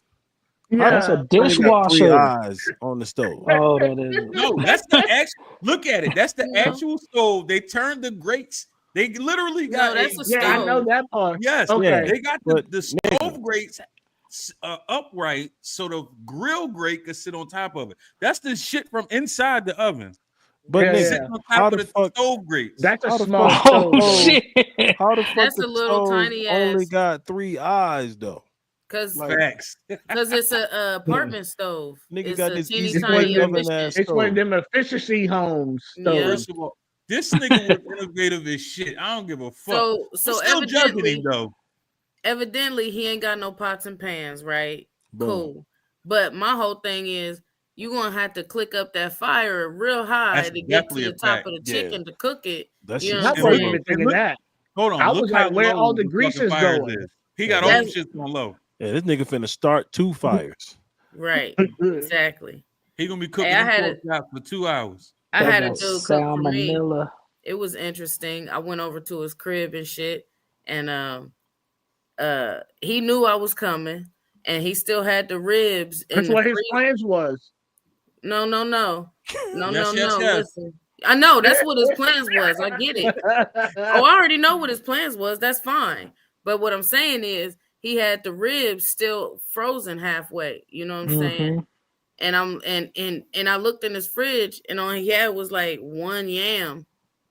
Just Because one. you had the other yams. I say, don't I you got know. enough? I had the other ones. He thought he was going to get them.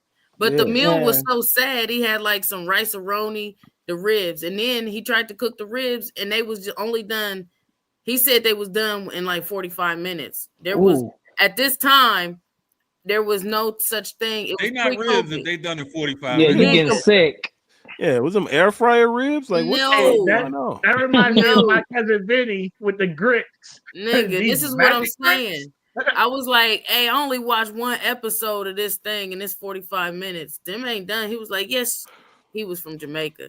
He was like, yeah, they done. Oh, by Jamaican standards, they was done. They was Nigga, done. he gnawed on that Them red niggas ass chew- bone. Them niggas chew bones, so they can chew some tough ass ribs. Nigga, Don't worry about he it. gnawed on that red ass bone, and I was like, oh, I'm sick. I gotta go. Wow. I'm good. Wow. He wouldn't have gnawed that pussy. Hey, I ain't never talked to him again. And COVID happened, so I hope he didn't, pass away from them ribs or COVID in between. Damn. I ain't heard from So him. he had a 50-50 chance. Yeah, you know what I mean? Because I was, you don't just undercook pork ribs like that. What the fuck wrong with you? What if they were beef? It don't matter, nigga. What? 45 minutes Undercooked. done? No. He wanted his Okay. bloody. He wanted to still say move. I don't like the gnaw on ribs. My shit slides off the bones. Maybe he was sending you a symbolism. Nah. It was like, if I could get this meat off this bone, Yeah. I can gnaw on something else. Then you could leave me alone. You could leave me alone. That's what Hey, you hey, gonna hold do. on. So I Freddie, got my red does wings. it matter? Bro. Does it matter what a dude has in his crib or what his crib look like when you show up? Yeah, it does now in What my you mean? life. I said it does now in my life. In the past, I used to let shit slide. I don't let shit slide no more. You don't fuck on air mattresses no more. I mean, have you been watching you ain't been to my shows and shit? You've been watching my shows and shit? I mean, You talking about air mattresses? Air Mattress Aaron is a past dude that I had a date with, It was a little fancy with the shrimp risotto. It was cool. But air mattress? Went back to his crib. His crib was decent, He opened the door. It was a little echoey, because Did he just move in? He had nothing in there. She said it was echoey. House got reverb. Yeah, he was like, have a seat. Yeah, He had no crates for seats. What? No, it was just the air mattress and a TV, a box TV. That's it. I mean, we all been there. You gotta start somewhere. Shit. And see, that's what I'm saying. I don't judge. I didn't judge. I didn't. You know what I mean? I didn't. So you judge. you didn't judge. Hold on, you didn't judge him, but would you judge this? That's a nice stand. What? Yeah. I mean, for real, you put a nice little sheet or something over it. You would never know. No. He just ain't put it together. Is the dresser in the box? Hold on, Joe. The dresser ain't put together yet. Ain't put together They don't yet. have the tools yet. They don't got the tools. But you got the shit set set up yet. like a dresser though. You got the nightstand in the box, and you using the box as a nightstand. But time out. That's where it's gonna go. That's where it's gonna go. So you planning out the room. You just moved in. Look at the bed. The bed is sitting on the mattress. The floor. So they just moved in. So let me ask you this, Raw. No judgment. This chick, obviously, she one of them. If you order dessert, you gay ass bitches. So that sent this picture in. So wait, what? So you know how these bitches is. I went on a date with this nigga and he ordered cheesecake. That's some gay shit. Only women order cheesecake on dates. Who says that? What Hey, dumb bitch I be says dead that? shit that day, nigga, because I love cheesecake. I was about to say, what dumb bitch says that? Because if the nigga order cheesecake, I'm ordering some too to go. Like, I literally go to Cheesecake Factory just for cheesecake. What you talking about? It be these YHs talking about niggas gay for everything. Oh, nigga, YHs. I thought it was YBs. It is YBs. Well, it's YBs and YHs. You gotta remember because YB. I'm so. Go ahead. YBs anyway, I don't even care. I don't even give a fuck. She Speaking took of YBs, Punkin, you and your girls going out. You and your girls going out. Y'all about to have a hell of a motherfucking night. And her feet look like this. Oh my god! Them motherfuckers is hanging on for dear life. Pop the balloon on that bitch right now. Okay, now so here's my real question. In fairness, here's my. Go ahead, Hector. Go ahead. She got a gap. She got a gap from where the heel is. She been sliding. She just slid. She just slid, and she got a little wagon back there. She would have got a pass, and her toes are done. No, listen, just on the ground. She cold grits, and her face card definitely is official. I get that. Yeah, I'm not gonna hold you. We doing here? Everything else. She just got that Fred Flintstone.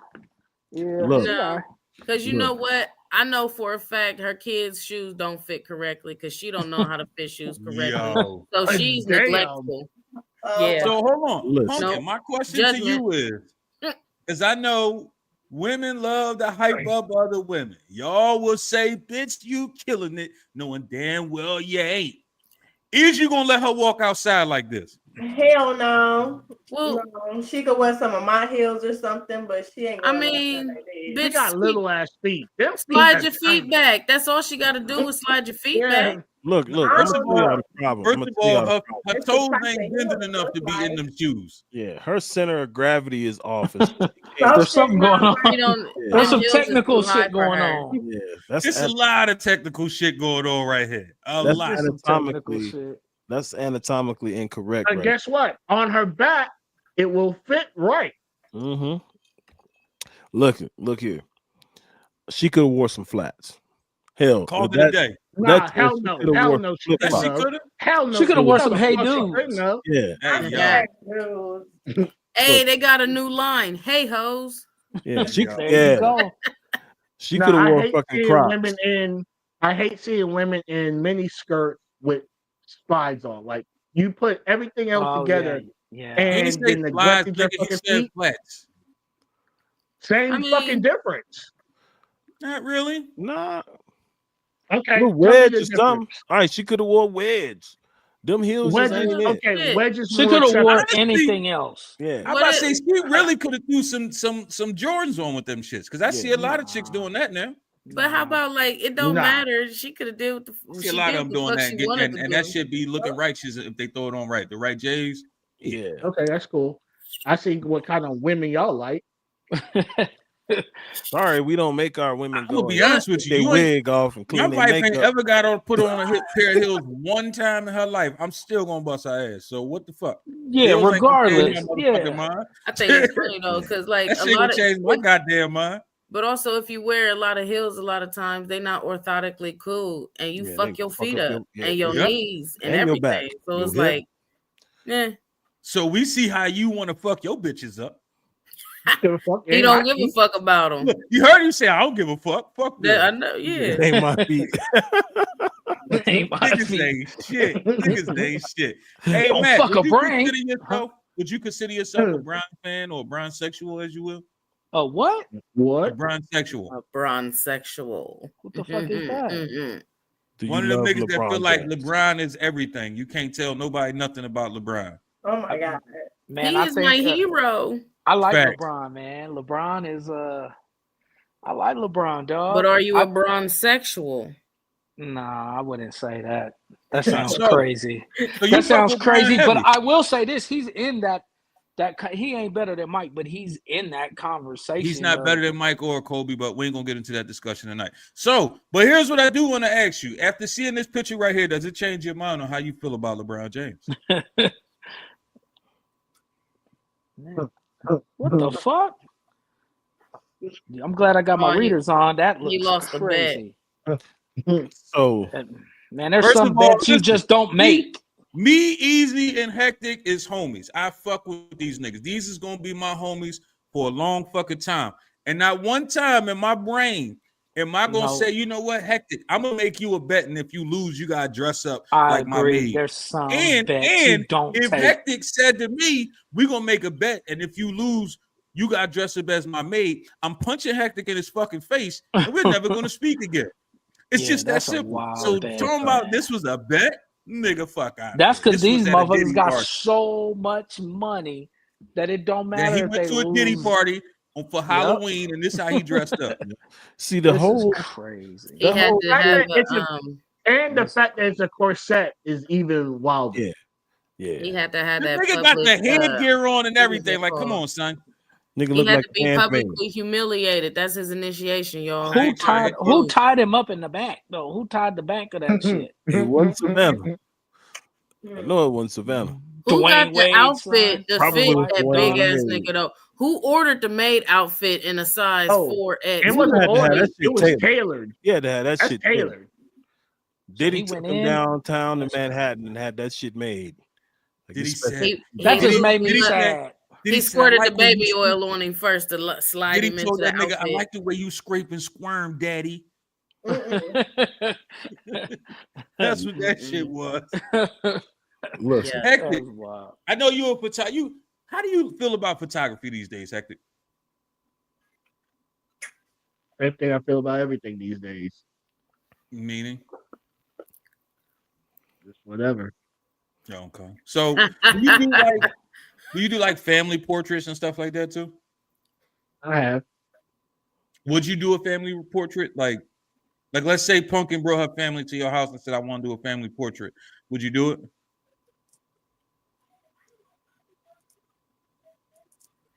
Damn. I guess not. He said What fuck Pumpkin all do to family. you? Nigga, damn. Like you could say yes or no. You Don't don't be want to scared do that it she for couldn't. me? Like what? It's giving. Why he making that?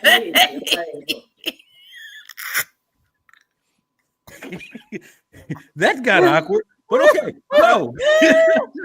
He was So- all hypothetical, man. Way. Right. I don't want to go to your house anyway, honey. Whatever. So, you about to do a Goddamn. family portrait, and this is how this chick wants to take the picture. How you feel about this, right? Oh, I seen that bullshit. That's so silly. You see the little boy How cringing. much did she pay? Oh, that's all that matters. That little boy is cringy. That's a wince. He like, I know this hoe ain't my mama. Oh shit. And the little Yeah. girl just sitting there like, "Yep, Yeah, that's as long Keisha."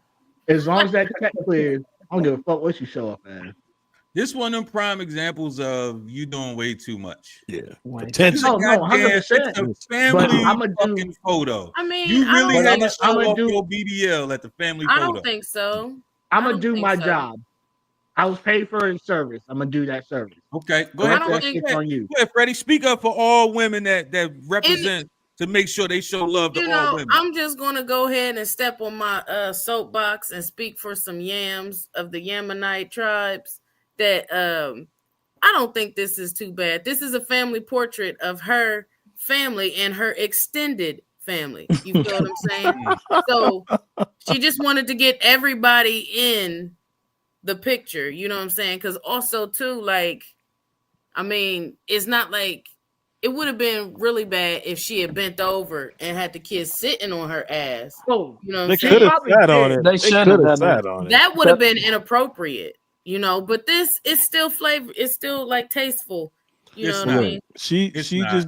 just wanted to be I know. well rounded. Listen, Yeah, I tried. get it. I tried. And I hold get up, it. No and she matter didn't wear no what she wore, shoes.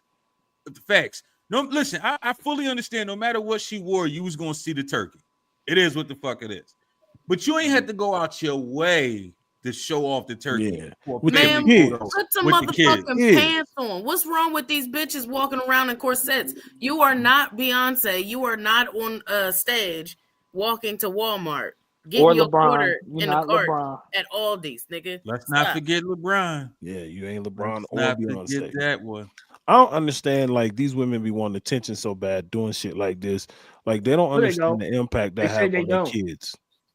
They all say they don't, but you know, whatever. But they can say whatever the fuck they want. We know what we know the game. You can call a duck, but if the motherfucker act like a rooster, it's a It's rooster. gonna fuck. Oh. Like, no, I wasn't gonna That was the most Wait, Shannon Sharp ass. Yeah. You could call a couch a couch, but if you gonna sit down, you gonna put your feet up. Right.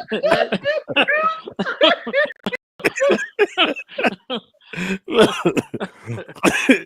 I'm just saying, Oh, my goodness.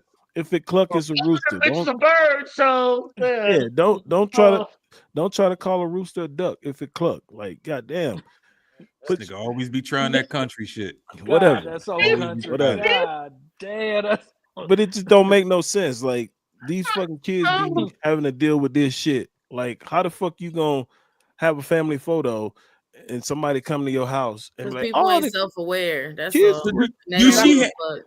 Do she hang this picture up? Yes, she will. Oh, that shit hung up. do you She will send give it out- out? She will give out pictures. Ah, She will give even- out little even- wallet sizes. That shit nigga. gonna be the Christmas card. Wow. I was gonna say Yeah. Christmas card. She got them damn kids dressed like the fucking Cash Money Brothers, CMB, we all we got.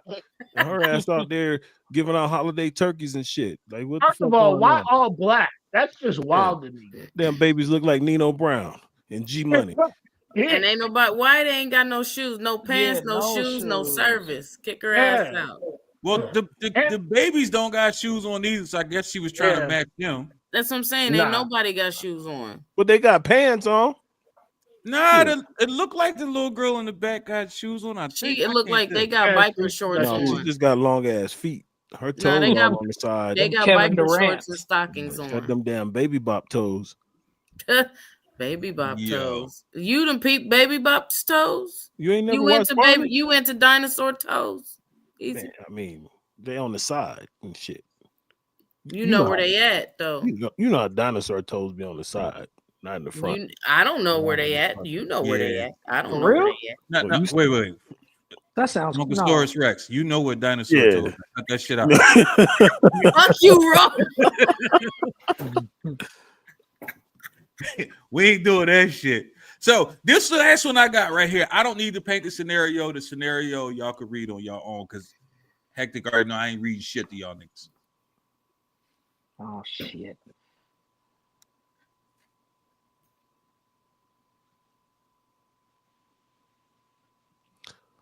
If I was her, I would have said that's Glorilla. You stupid. Like that ain't That's me. what I That's thought it Glo. was for real. Yeah. Say again. I would have told the judge that's not me. That's Glorilla. She don't look like Glorilla. All's fair in court. Yes, she did. Y'all think she do? First, split second. When you first look at it, I don't know. I mean, she's stupid. I mean, Anybody yeah, she's stupid dumb. putting all their cash on Facebook and stuff and saying how much they make and whatnot. They stupid anyway. So, haha, that's what you get. Yeah. Pumpkin, how you feel about this chick's baby dad? You feel like he a rat or was he justified? What the hell? She probably meant to hit the mute. We can't see Facts. you anymore. she looking. That's at her cousin.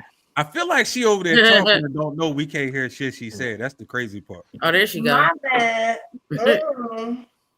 You said how I feel about her money and flashing it on No, her. how you feel about her baby dad sending this picture in? Do you I feel feel like you feel like how she feel? Like he a rat, he out of pocket for that? Or was he justified? He was trying to be petty, I feel like, too, because he didn't have to do all of that. But no, I think that was wrong. Because if he be flashing guns and shit, let her go send that shit into the judge or something, and he'll think she wrong. But it's just petty. But she won't get no more child support. Hmm. Cause that nigga be locked up. It's still Facts. petty. It's still petty. So she'll be her own worst enemy. Man, I say if he's taking care of his kid and he gotta go to court for this bullshit, I would do the same motherfucking thing. But Yeah, I ain't mad. if he ain't present or doing nothing, then yeah, man, I wouldn't do that. I get that. So y'all all agree that she's in the wrong. He ain't no rat. He did what the fuck he had to do. Look, she trying to get more out this nigga, talking about she need this and that. And he like, you don't need, bitch. You got 20 racks in your hand. Where you get them 20 racks from? You don't need And you no more. showing off heavy.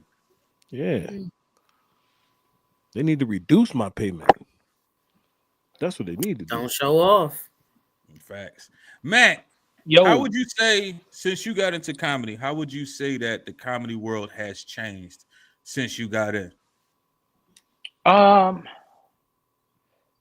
feel like, and this is kind of hypocritical because of the story that y'all heard where I'm like, man, fucking try everything. But I feel like everybody feel like they could do it and they feel like it's you're going to get a quick buck out of it. And it's a grind, man. It's a real grind. I'm going to tell you another thing that's probably going to piss you off, man. But I got invited by Michael Blackson's manager. He said, man, just come do 90 days in LA with us. We're going to put you on D-Ray's Monday night shows. We're going to get you down to Chocolate Sunday, all of that. And I didn't do it.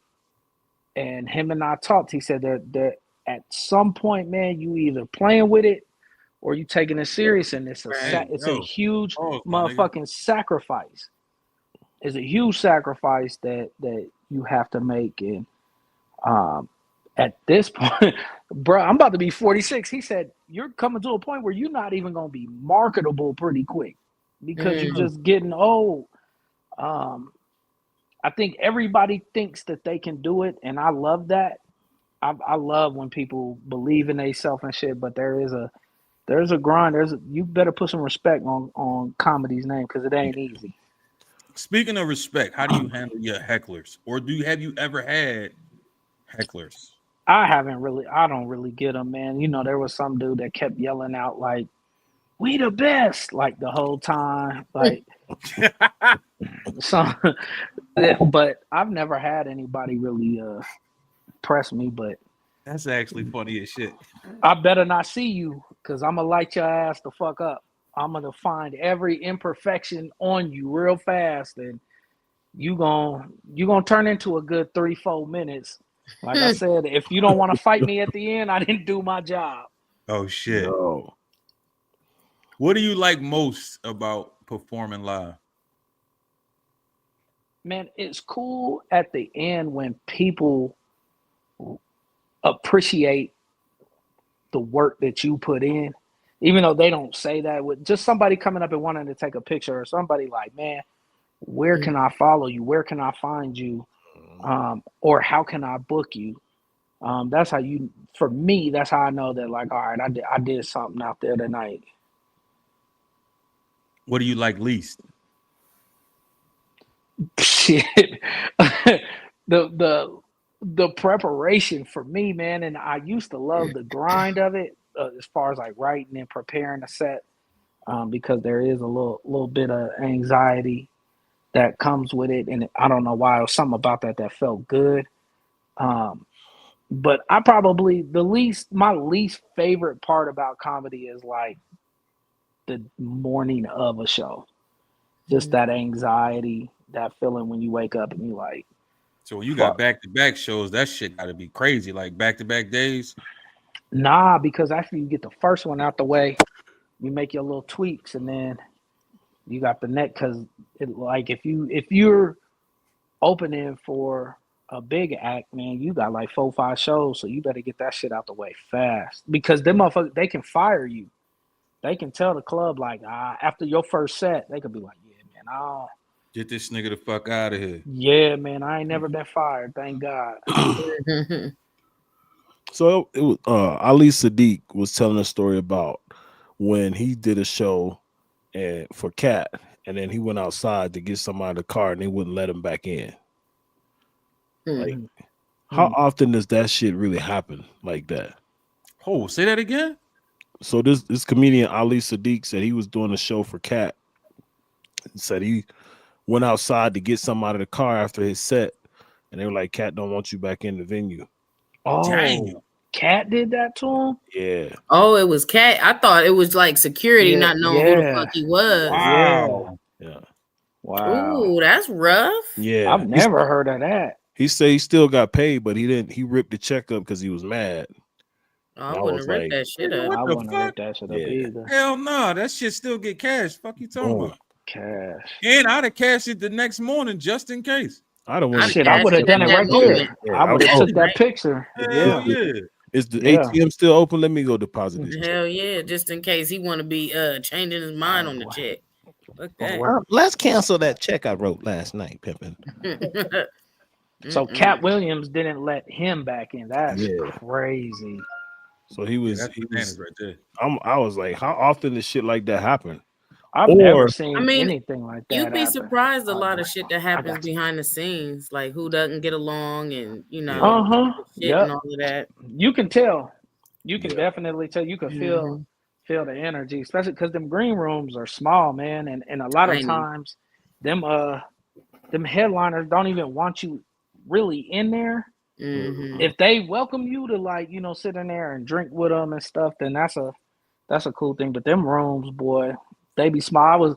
When I was opening up for Michael Blackson, man, Fat Boy SSE was in town, and he had like 15 people with him, and I'm sitting there in between shows making my little tweak, eating my chicken wings, and Mike put all them out. He said, man, this is his office. He said, he working here too, man. Y'all loud. And he said, we trying to focus in here. So depending on the headliner you get, that your experience is going to be way different.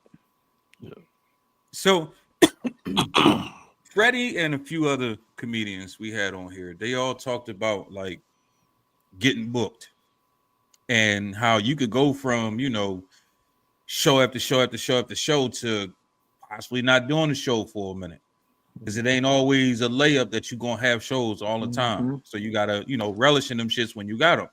Hell So, yeah. what is your experience when it comes to getting booked? Like, do you get booked easy and often? Is it like sometimes you got those waits and it's just like, damn, what the fuck going on?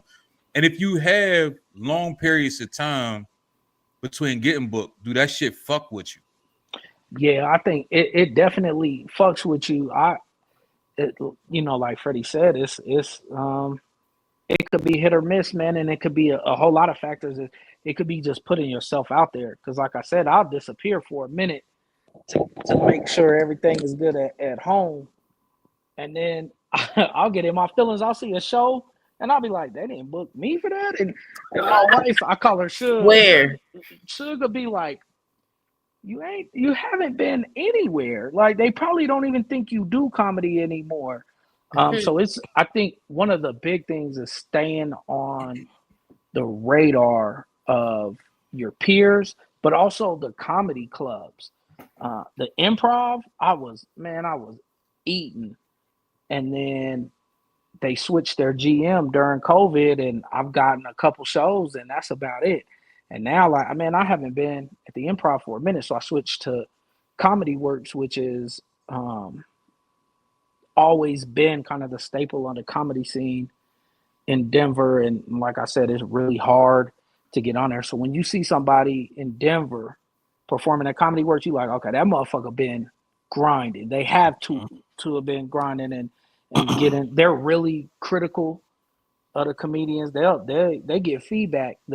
The managers give feedback after every show. They put people in the audience to gauge different pockets of the crowd to see how they're reacting to you. So I just try to stay. Now that I told my wife I'm back 10 toes in the last year, I just try to stay visible, man, as visible as possible.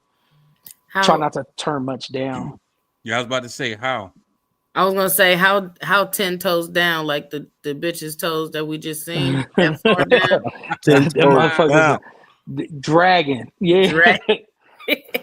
Yeah, man. I actually will go to open mics, which I don't know what your experience is, Freddie, but like open mics where we're at are tough because it's just nothing but comedians there. Yeah. So that you go there, you can't even gauge really, because ain't nobody they don't pay attention to one another. See, me, I go prepared with my set so I can enjoy the other comedians. But you see others just writing and they're not prepared. So, but you're looked down upon if you don't go to them. So I try to pop my face out at some of the bigger open mics out here, some of the ones with cash prizes and stuff like that. There's a mic damn near every night here in Columbus. So it's like you can hit them, but like you said, sometimes the audience is genuine and it's authentic and you could get some real laughs. A lot of times it's just other comedians waiting for their turn to go up. You know what I mean? Yep. So, and especially if it's a long ass mic, the audience, if there was an audience there in the beginning, they ain't there at the end. They fucking gone. And it's you, the bartender, and two other comics just waiting, just fucking waiting. Yep. And that's that's the grind that I appreciate of it. So when I see other comedians out there, I'm like, yeah, I see you. I appreciate that shit. So there's been a little surge in opinions about people doing shows, comedians doing shows, and they bring their phone up or they bring their notepad up in a show. You know what I'm saying? How do you feel about that? I've never done it. Is it okay in an open mic versus a show? I've never done it. Yeah. You know, not in a show. That's how Dion Cole really got his break, was doing that. That was his whole he bit. Flipped it. Yeah, he flipped it. He was able to flip it. But when you see people there's a rhythm to it. There's a cadence. And when you see people you breaking it up rhythm, to go flip a page in their book or pull their phone out. I saw there's a comedian we have out here that's just she's elite to me. And I went to one of her shows at the Improv. She opened up for Guy Tori and she did it. And I called her that night. I was like, what the fuck was you doing? You're way better than that, than to take your notebook on stage with you. I've seen comedians write jokes on the. They bring their own stool. Yeah, I've seen them tape something like a note card or something. Now I could see bullet points so you remember some stuff, but for me, I'm like, if you stop to flip a page, that means for me that story was not personal enough for you. Yep. You know what I mean? Yep. That means it doesn't resonate enough. So there's always that barrier when you're not being authentic as hell, you know, to yourself. The audience can feel that shit. So you might as well go ahead and be real. That's crazy. And it speaks to the preparation too. Yeah, it does. I remember Corey Holcomb, fucking damn, what's the nigga name? Shit, it was a couple motherfuckers. They would always have like notepads and shit like that, or they would pull a piece of paper out their pocket or something, and it was part of their act, not necessarily like they were trying to remember a joke.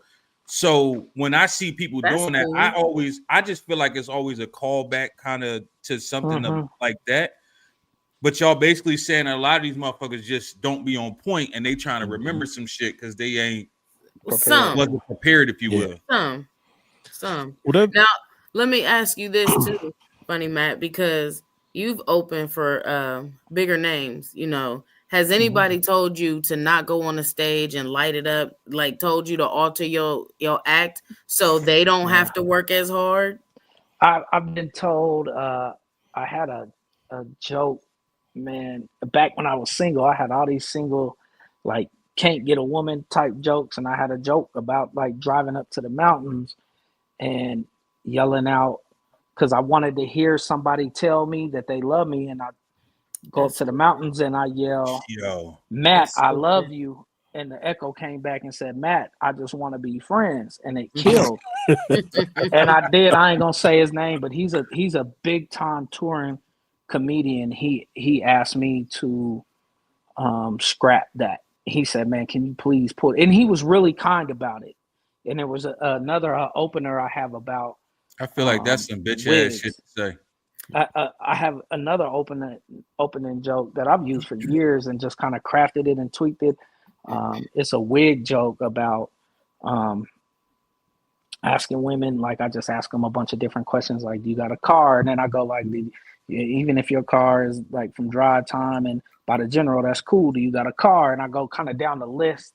And then I ask, like, if you when you take your shirt off, does your wig still stay on? And I go into this whole like Kawhi Leonard braids thing, and the same guy asked me, he said, hey man, I hate to ask you this, can you take the wig? He said, man, I got a joke about wigs and I just feel like, and they weren't close. They weren't even close because I made sure to sit there and watch his whole set after that. But yeah, I've had a couple people that's so interesting. Ask me to pull some shit because it's different perspectives. It's two different stories. So like now I can see if I picked a lineup of comedians and they all talking about the same exact shit, but different perspectives, man. I feel like it's lazy, you know, it's lazy on their part. And he was too good because I saw him when we were working the first Saturday show. There was somebody that came in like halfway through the show and then yelled out at the end, like, I just bought another ticket to see you again. Am I going to see the same set? He didn't say nothing. He went out there and did another hour and 15 minutes of all new material. That's what's up. And so then said, bitch ass nigga, he said, is that good enough? He remembered it. So he was too good to even do that. To pull little me out of there, my little $500, like that's what I'm saying. Like that's what's so crazy. Like it's to try to stifle what I'm doing. I could expose that joke, but hey, it's part of the business. It is what it is. I just feel like, man, I'm working for them, and he was like extra gracious with comp tickets, and he was super cool. So I just was like, yeah, man, no problem. Like, I'll take that. It's a nutty side to every fucking thing if you really like. If a motherfucker if I had to show a motherfuckers like, don't do this on, nigga, I'm doing my motherfucking song. Fuck you. But then you won't be invited back. You know what I'm saying? Then you can't play by the rules no more. So it's like, damn, then your name is now out there and it's circled in all the clubs like that motherfucker don't pay attention. And with that name of the touring comedian, that motherfucker don't follow rules, don't book them, don't try. You know what I mean? But for me, it's one of those situations like you already got a name. So you telling me to dumb myself down to make you look good, nigga, you should already be you already a headliner. That means you doing your thing. I'm trying to get to where you at, and you telling me don't do your thing because I'm here. Let me shine. I literally came here from work. What you talking about, man? Right. It's like nigga, if at this point, nigga, we need to be trading places. Fuck you mean? Like if you telling me to dumb my shit down, nigga, let me headline and you open the fuck up. It's like if you're an up and coming artist and you get on a song with Jay-Z and Jay like, hey, I use a different person because Jay was known for telling people not to use that verse. Probably because it did fit or something, but it no. Jay was, if Jay would have told Jay was making niggas take verses off songs. Jay was also saying, I'm not even gonna put you on the song. We're gonna just scrap you. But if Jay would have told Eminem, you can't use this verse on Renegade. It was Eminem. That's the only reason he ain't did it. But if it was a pretty much the whole state property. If you listen to all them niggas interviews, Jay was you know what? Nah, we ain't gonna take you off this song. You know what? That song hot. I'm getting on that song. Like he was good for that shit. So use somebody else because it's already out there at this point. Well, fucking Drake did. I don't know. If Drake was like, I know you got bars, but don't float on me on this song. Oh no, Drake ain't gonna say that. Drake gonna say, "Oh, you got bars. Hey, you know what? Let me use that verse." Yeah, I'm about to say, did you write it? Can you write one for me? But like, if you a big name artist and somebody in your camp that's like up and coming, you want to like put the spotlight on them, right? Like, I never understood that shit. Do you? So basically, like Lil Wayne should have did with Gilly.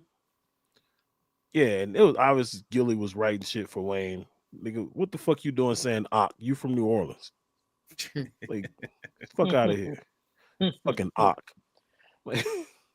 But it's like, I don't understand it as an artist. I'm like, if you putting somebody on, then put them on. Like, who the fuck knows whoever that comedian was, you tell that joke fucking put you on the map.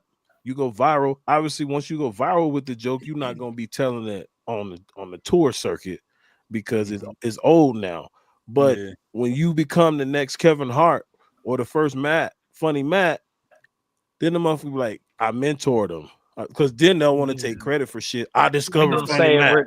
They're gonna say that regardless. Yeah, you out here stunting motherfuckers' growth just for the hell of it. Pause. Like that shit is out of pocket. Yeah, I didn't mind it because honestly, that was my first like real paid opportunity, man. Like just the whole process I just was soaking it all in, man. Like having our own like waitress and shit. I didn't have to pay for nothing. I'm like, I went to pull my little sorry ass debit card out. They like, you don't pay for nothing. I'm like, oh shit. And I mean, at some point in time in your career, you will be able to be like, nah, fuck you. I'm gonna do and say what I want. But right now, like you said, your first time, you're like, oh, this is nice. This is nice. I get a check. Okay. I get a check. I don't gotta sit there and wait and get a Venmo or Cash App. Yeah, man. Yep, exactly. Have you ever watched? Did you ever watch the show Atlanta? Yeah. Well, remember the episode where he's chasing the motherfucker around the club? The nigga had the spinning wall where he kept dipping off on him type shit. Have you ever experienced a situation like that with a promoter or whatever that you was trying to get your bread from, and they you feel like they fucking you over if for nothing else? Nah, I don't chase nobody, man. If you need it that bad, because when you at like the amateur level, man, it'd be like $25, $50.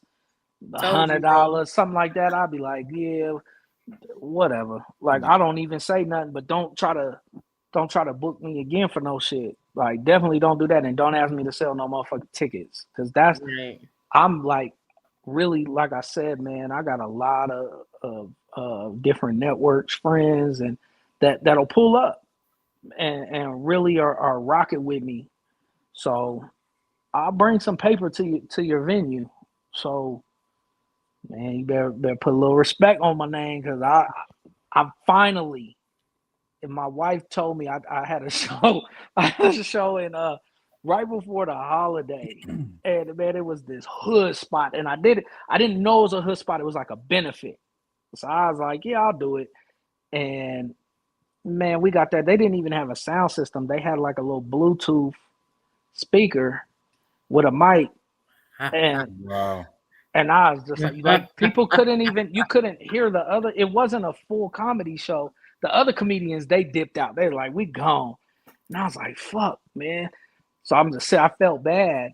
So me and my wife just sitting there, and my wife leaned into me. She said, I think you finally hit the spot where you can start saying no. Like you don't have to you don't have to do everything. Because I just carried the Bluetooth around. I just tried to flip it, and I just told, I said, man, I'm Radio Raheem tonight. And I just walked around the Bluetooth and just fucked with people for about 15 minutes, and then went on about, I didn't even do a set.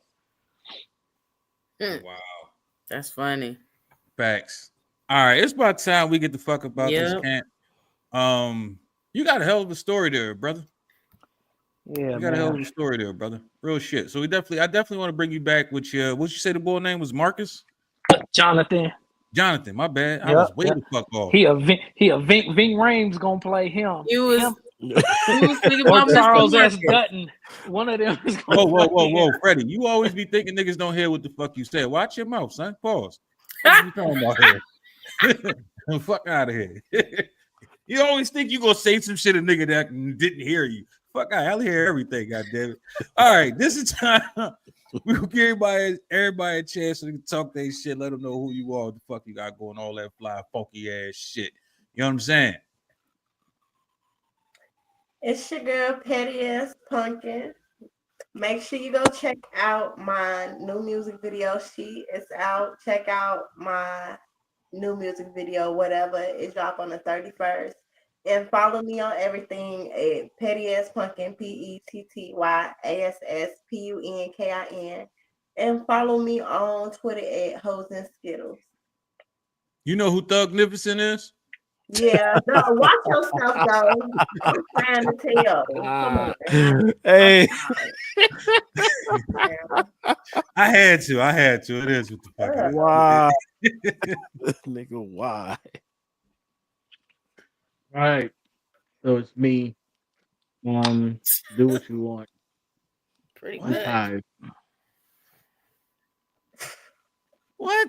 All right, whatever. I don't know what the fuck that was, but Roger the fuck that. I'm ready to go to sleep.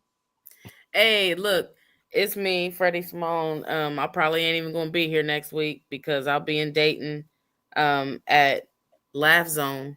In Dayton. On the Friday, I'll be in Cincinnati at Urban Artifact. And then I'm everywhere and nowhere. And that's what I'm doing right now. I'm doing a lot of things. I got a lot of plates balancing right now. So Freddie Simone, Columbus' own, always talking shit on the microphone. And I can dig it. I'm tired too. But I'm still bring the energy. But you know. That's cool. Fuck you. I know I asked you this a few times, Freddie, but now that you're in the middle of this whole of all these back-to-back dates, because I asked you this before you got into the thick of all these dates. How does it feel now, you know, all these back-to-back shows? It's cool. I'm not like I told you before, I'm not going to complain because I manifested and I want it to be booked and taking care of business and, you know, driving around, you know, at least Ohio. It's cool. I just got a lot of things balancing. You know, there's work and now I got school on my plate and, you know, I DJ too a little bit. So, and I got a kid still in my wing, taking my resources. So, you know, it's just a lot on my plate and I'm balancing it. Right. But I'm still having fun. The moment I stop having fun with all of it is the moment I stop. You know what I mean? Like, I gotta stop. So I could definitely understand that shit. Yo, what up? Y'all already know what time it is. It's your big homie, Big Easy the General. Fuck with me on all social medias at Easy the General. Also, fuck with me on all streaming platforms. Like I keep telling y'all, right now, in the studio recording and putting together my next project, Book of Easy Part 2. So yeah, just working. Just the grind don't stop. So we got to keep grinding. Roger the fuck that shit. Yo. Funny Matt, man. Funny Matt 303 on all social media platforms. Also for my my business with my story is the FRP 303, Forgiveness and Resiliency Program, FRP 303. Man, I'm rooting for all y'all. Whoever need my support, man, holla at me. I'm gonna be at Comedy Works in Denver Wednesday the 28th. If you buy tickets, make sure you put my name in the comments so they know who you pulling up to see, man. And I appreciate this opportunity, man. This was fun. This was a lot of fun. I hope I come back. Yeah. Is there anything you would like to lead the folks with? Anything that that you want them to know about you, or anything that they should just hear? Yeah, man. I think we go real hard on one another, man. Let's take it light, man. Give everybody some grace. Everybody gonna have a bad day, and it's all right if they fall short. Let's not beat them up. Let's lift them up. Roger the fuck that. Listen, y'all know what it is. We here each and every motherfucker Saturday talking our shit as we do so motherfucking well.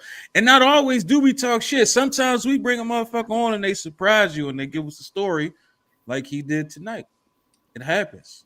But that's why we are the Enlightened Idiot Podcast. So be enlightened, stay enlightened. You ain't gotta worry about getting enlightened. And we out this bitch. Deuces.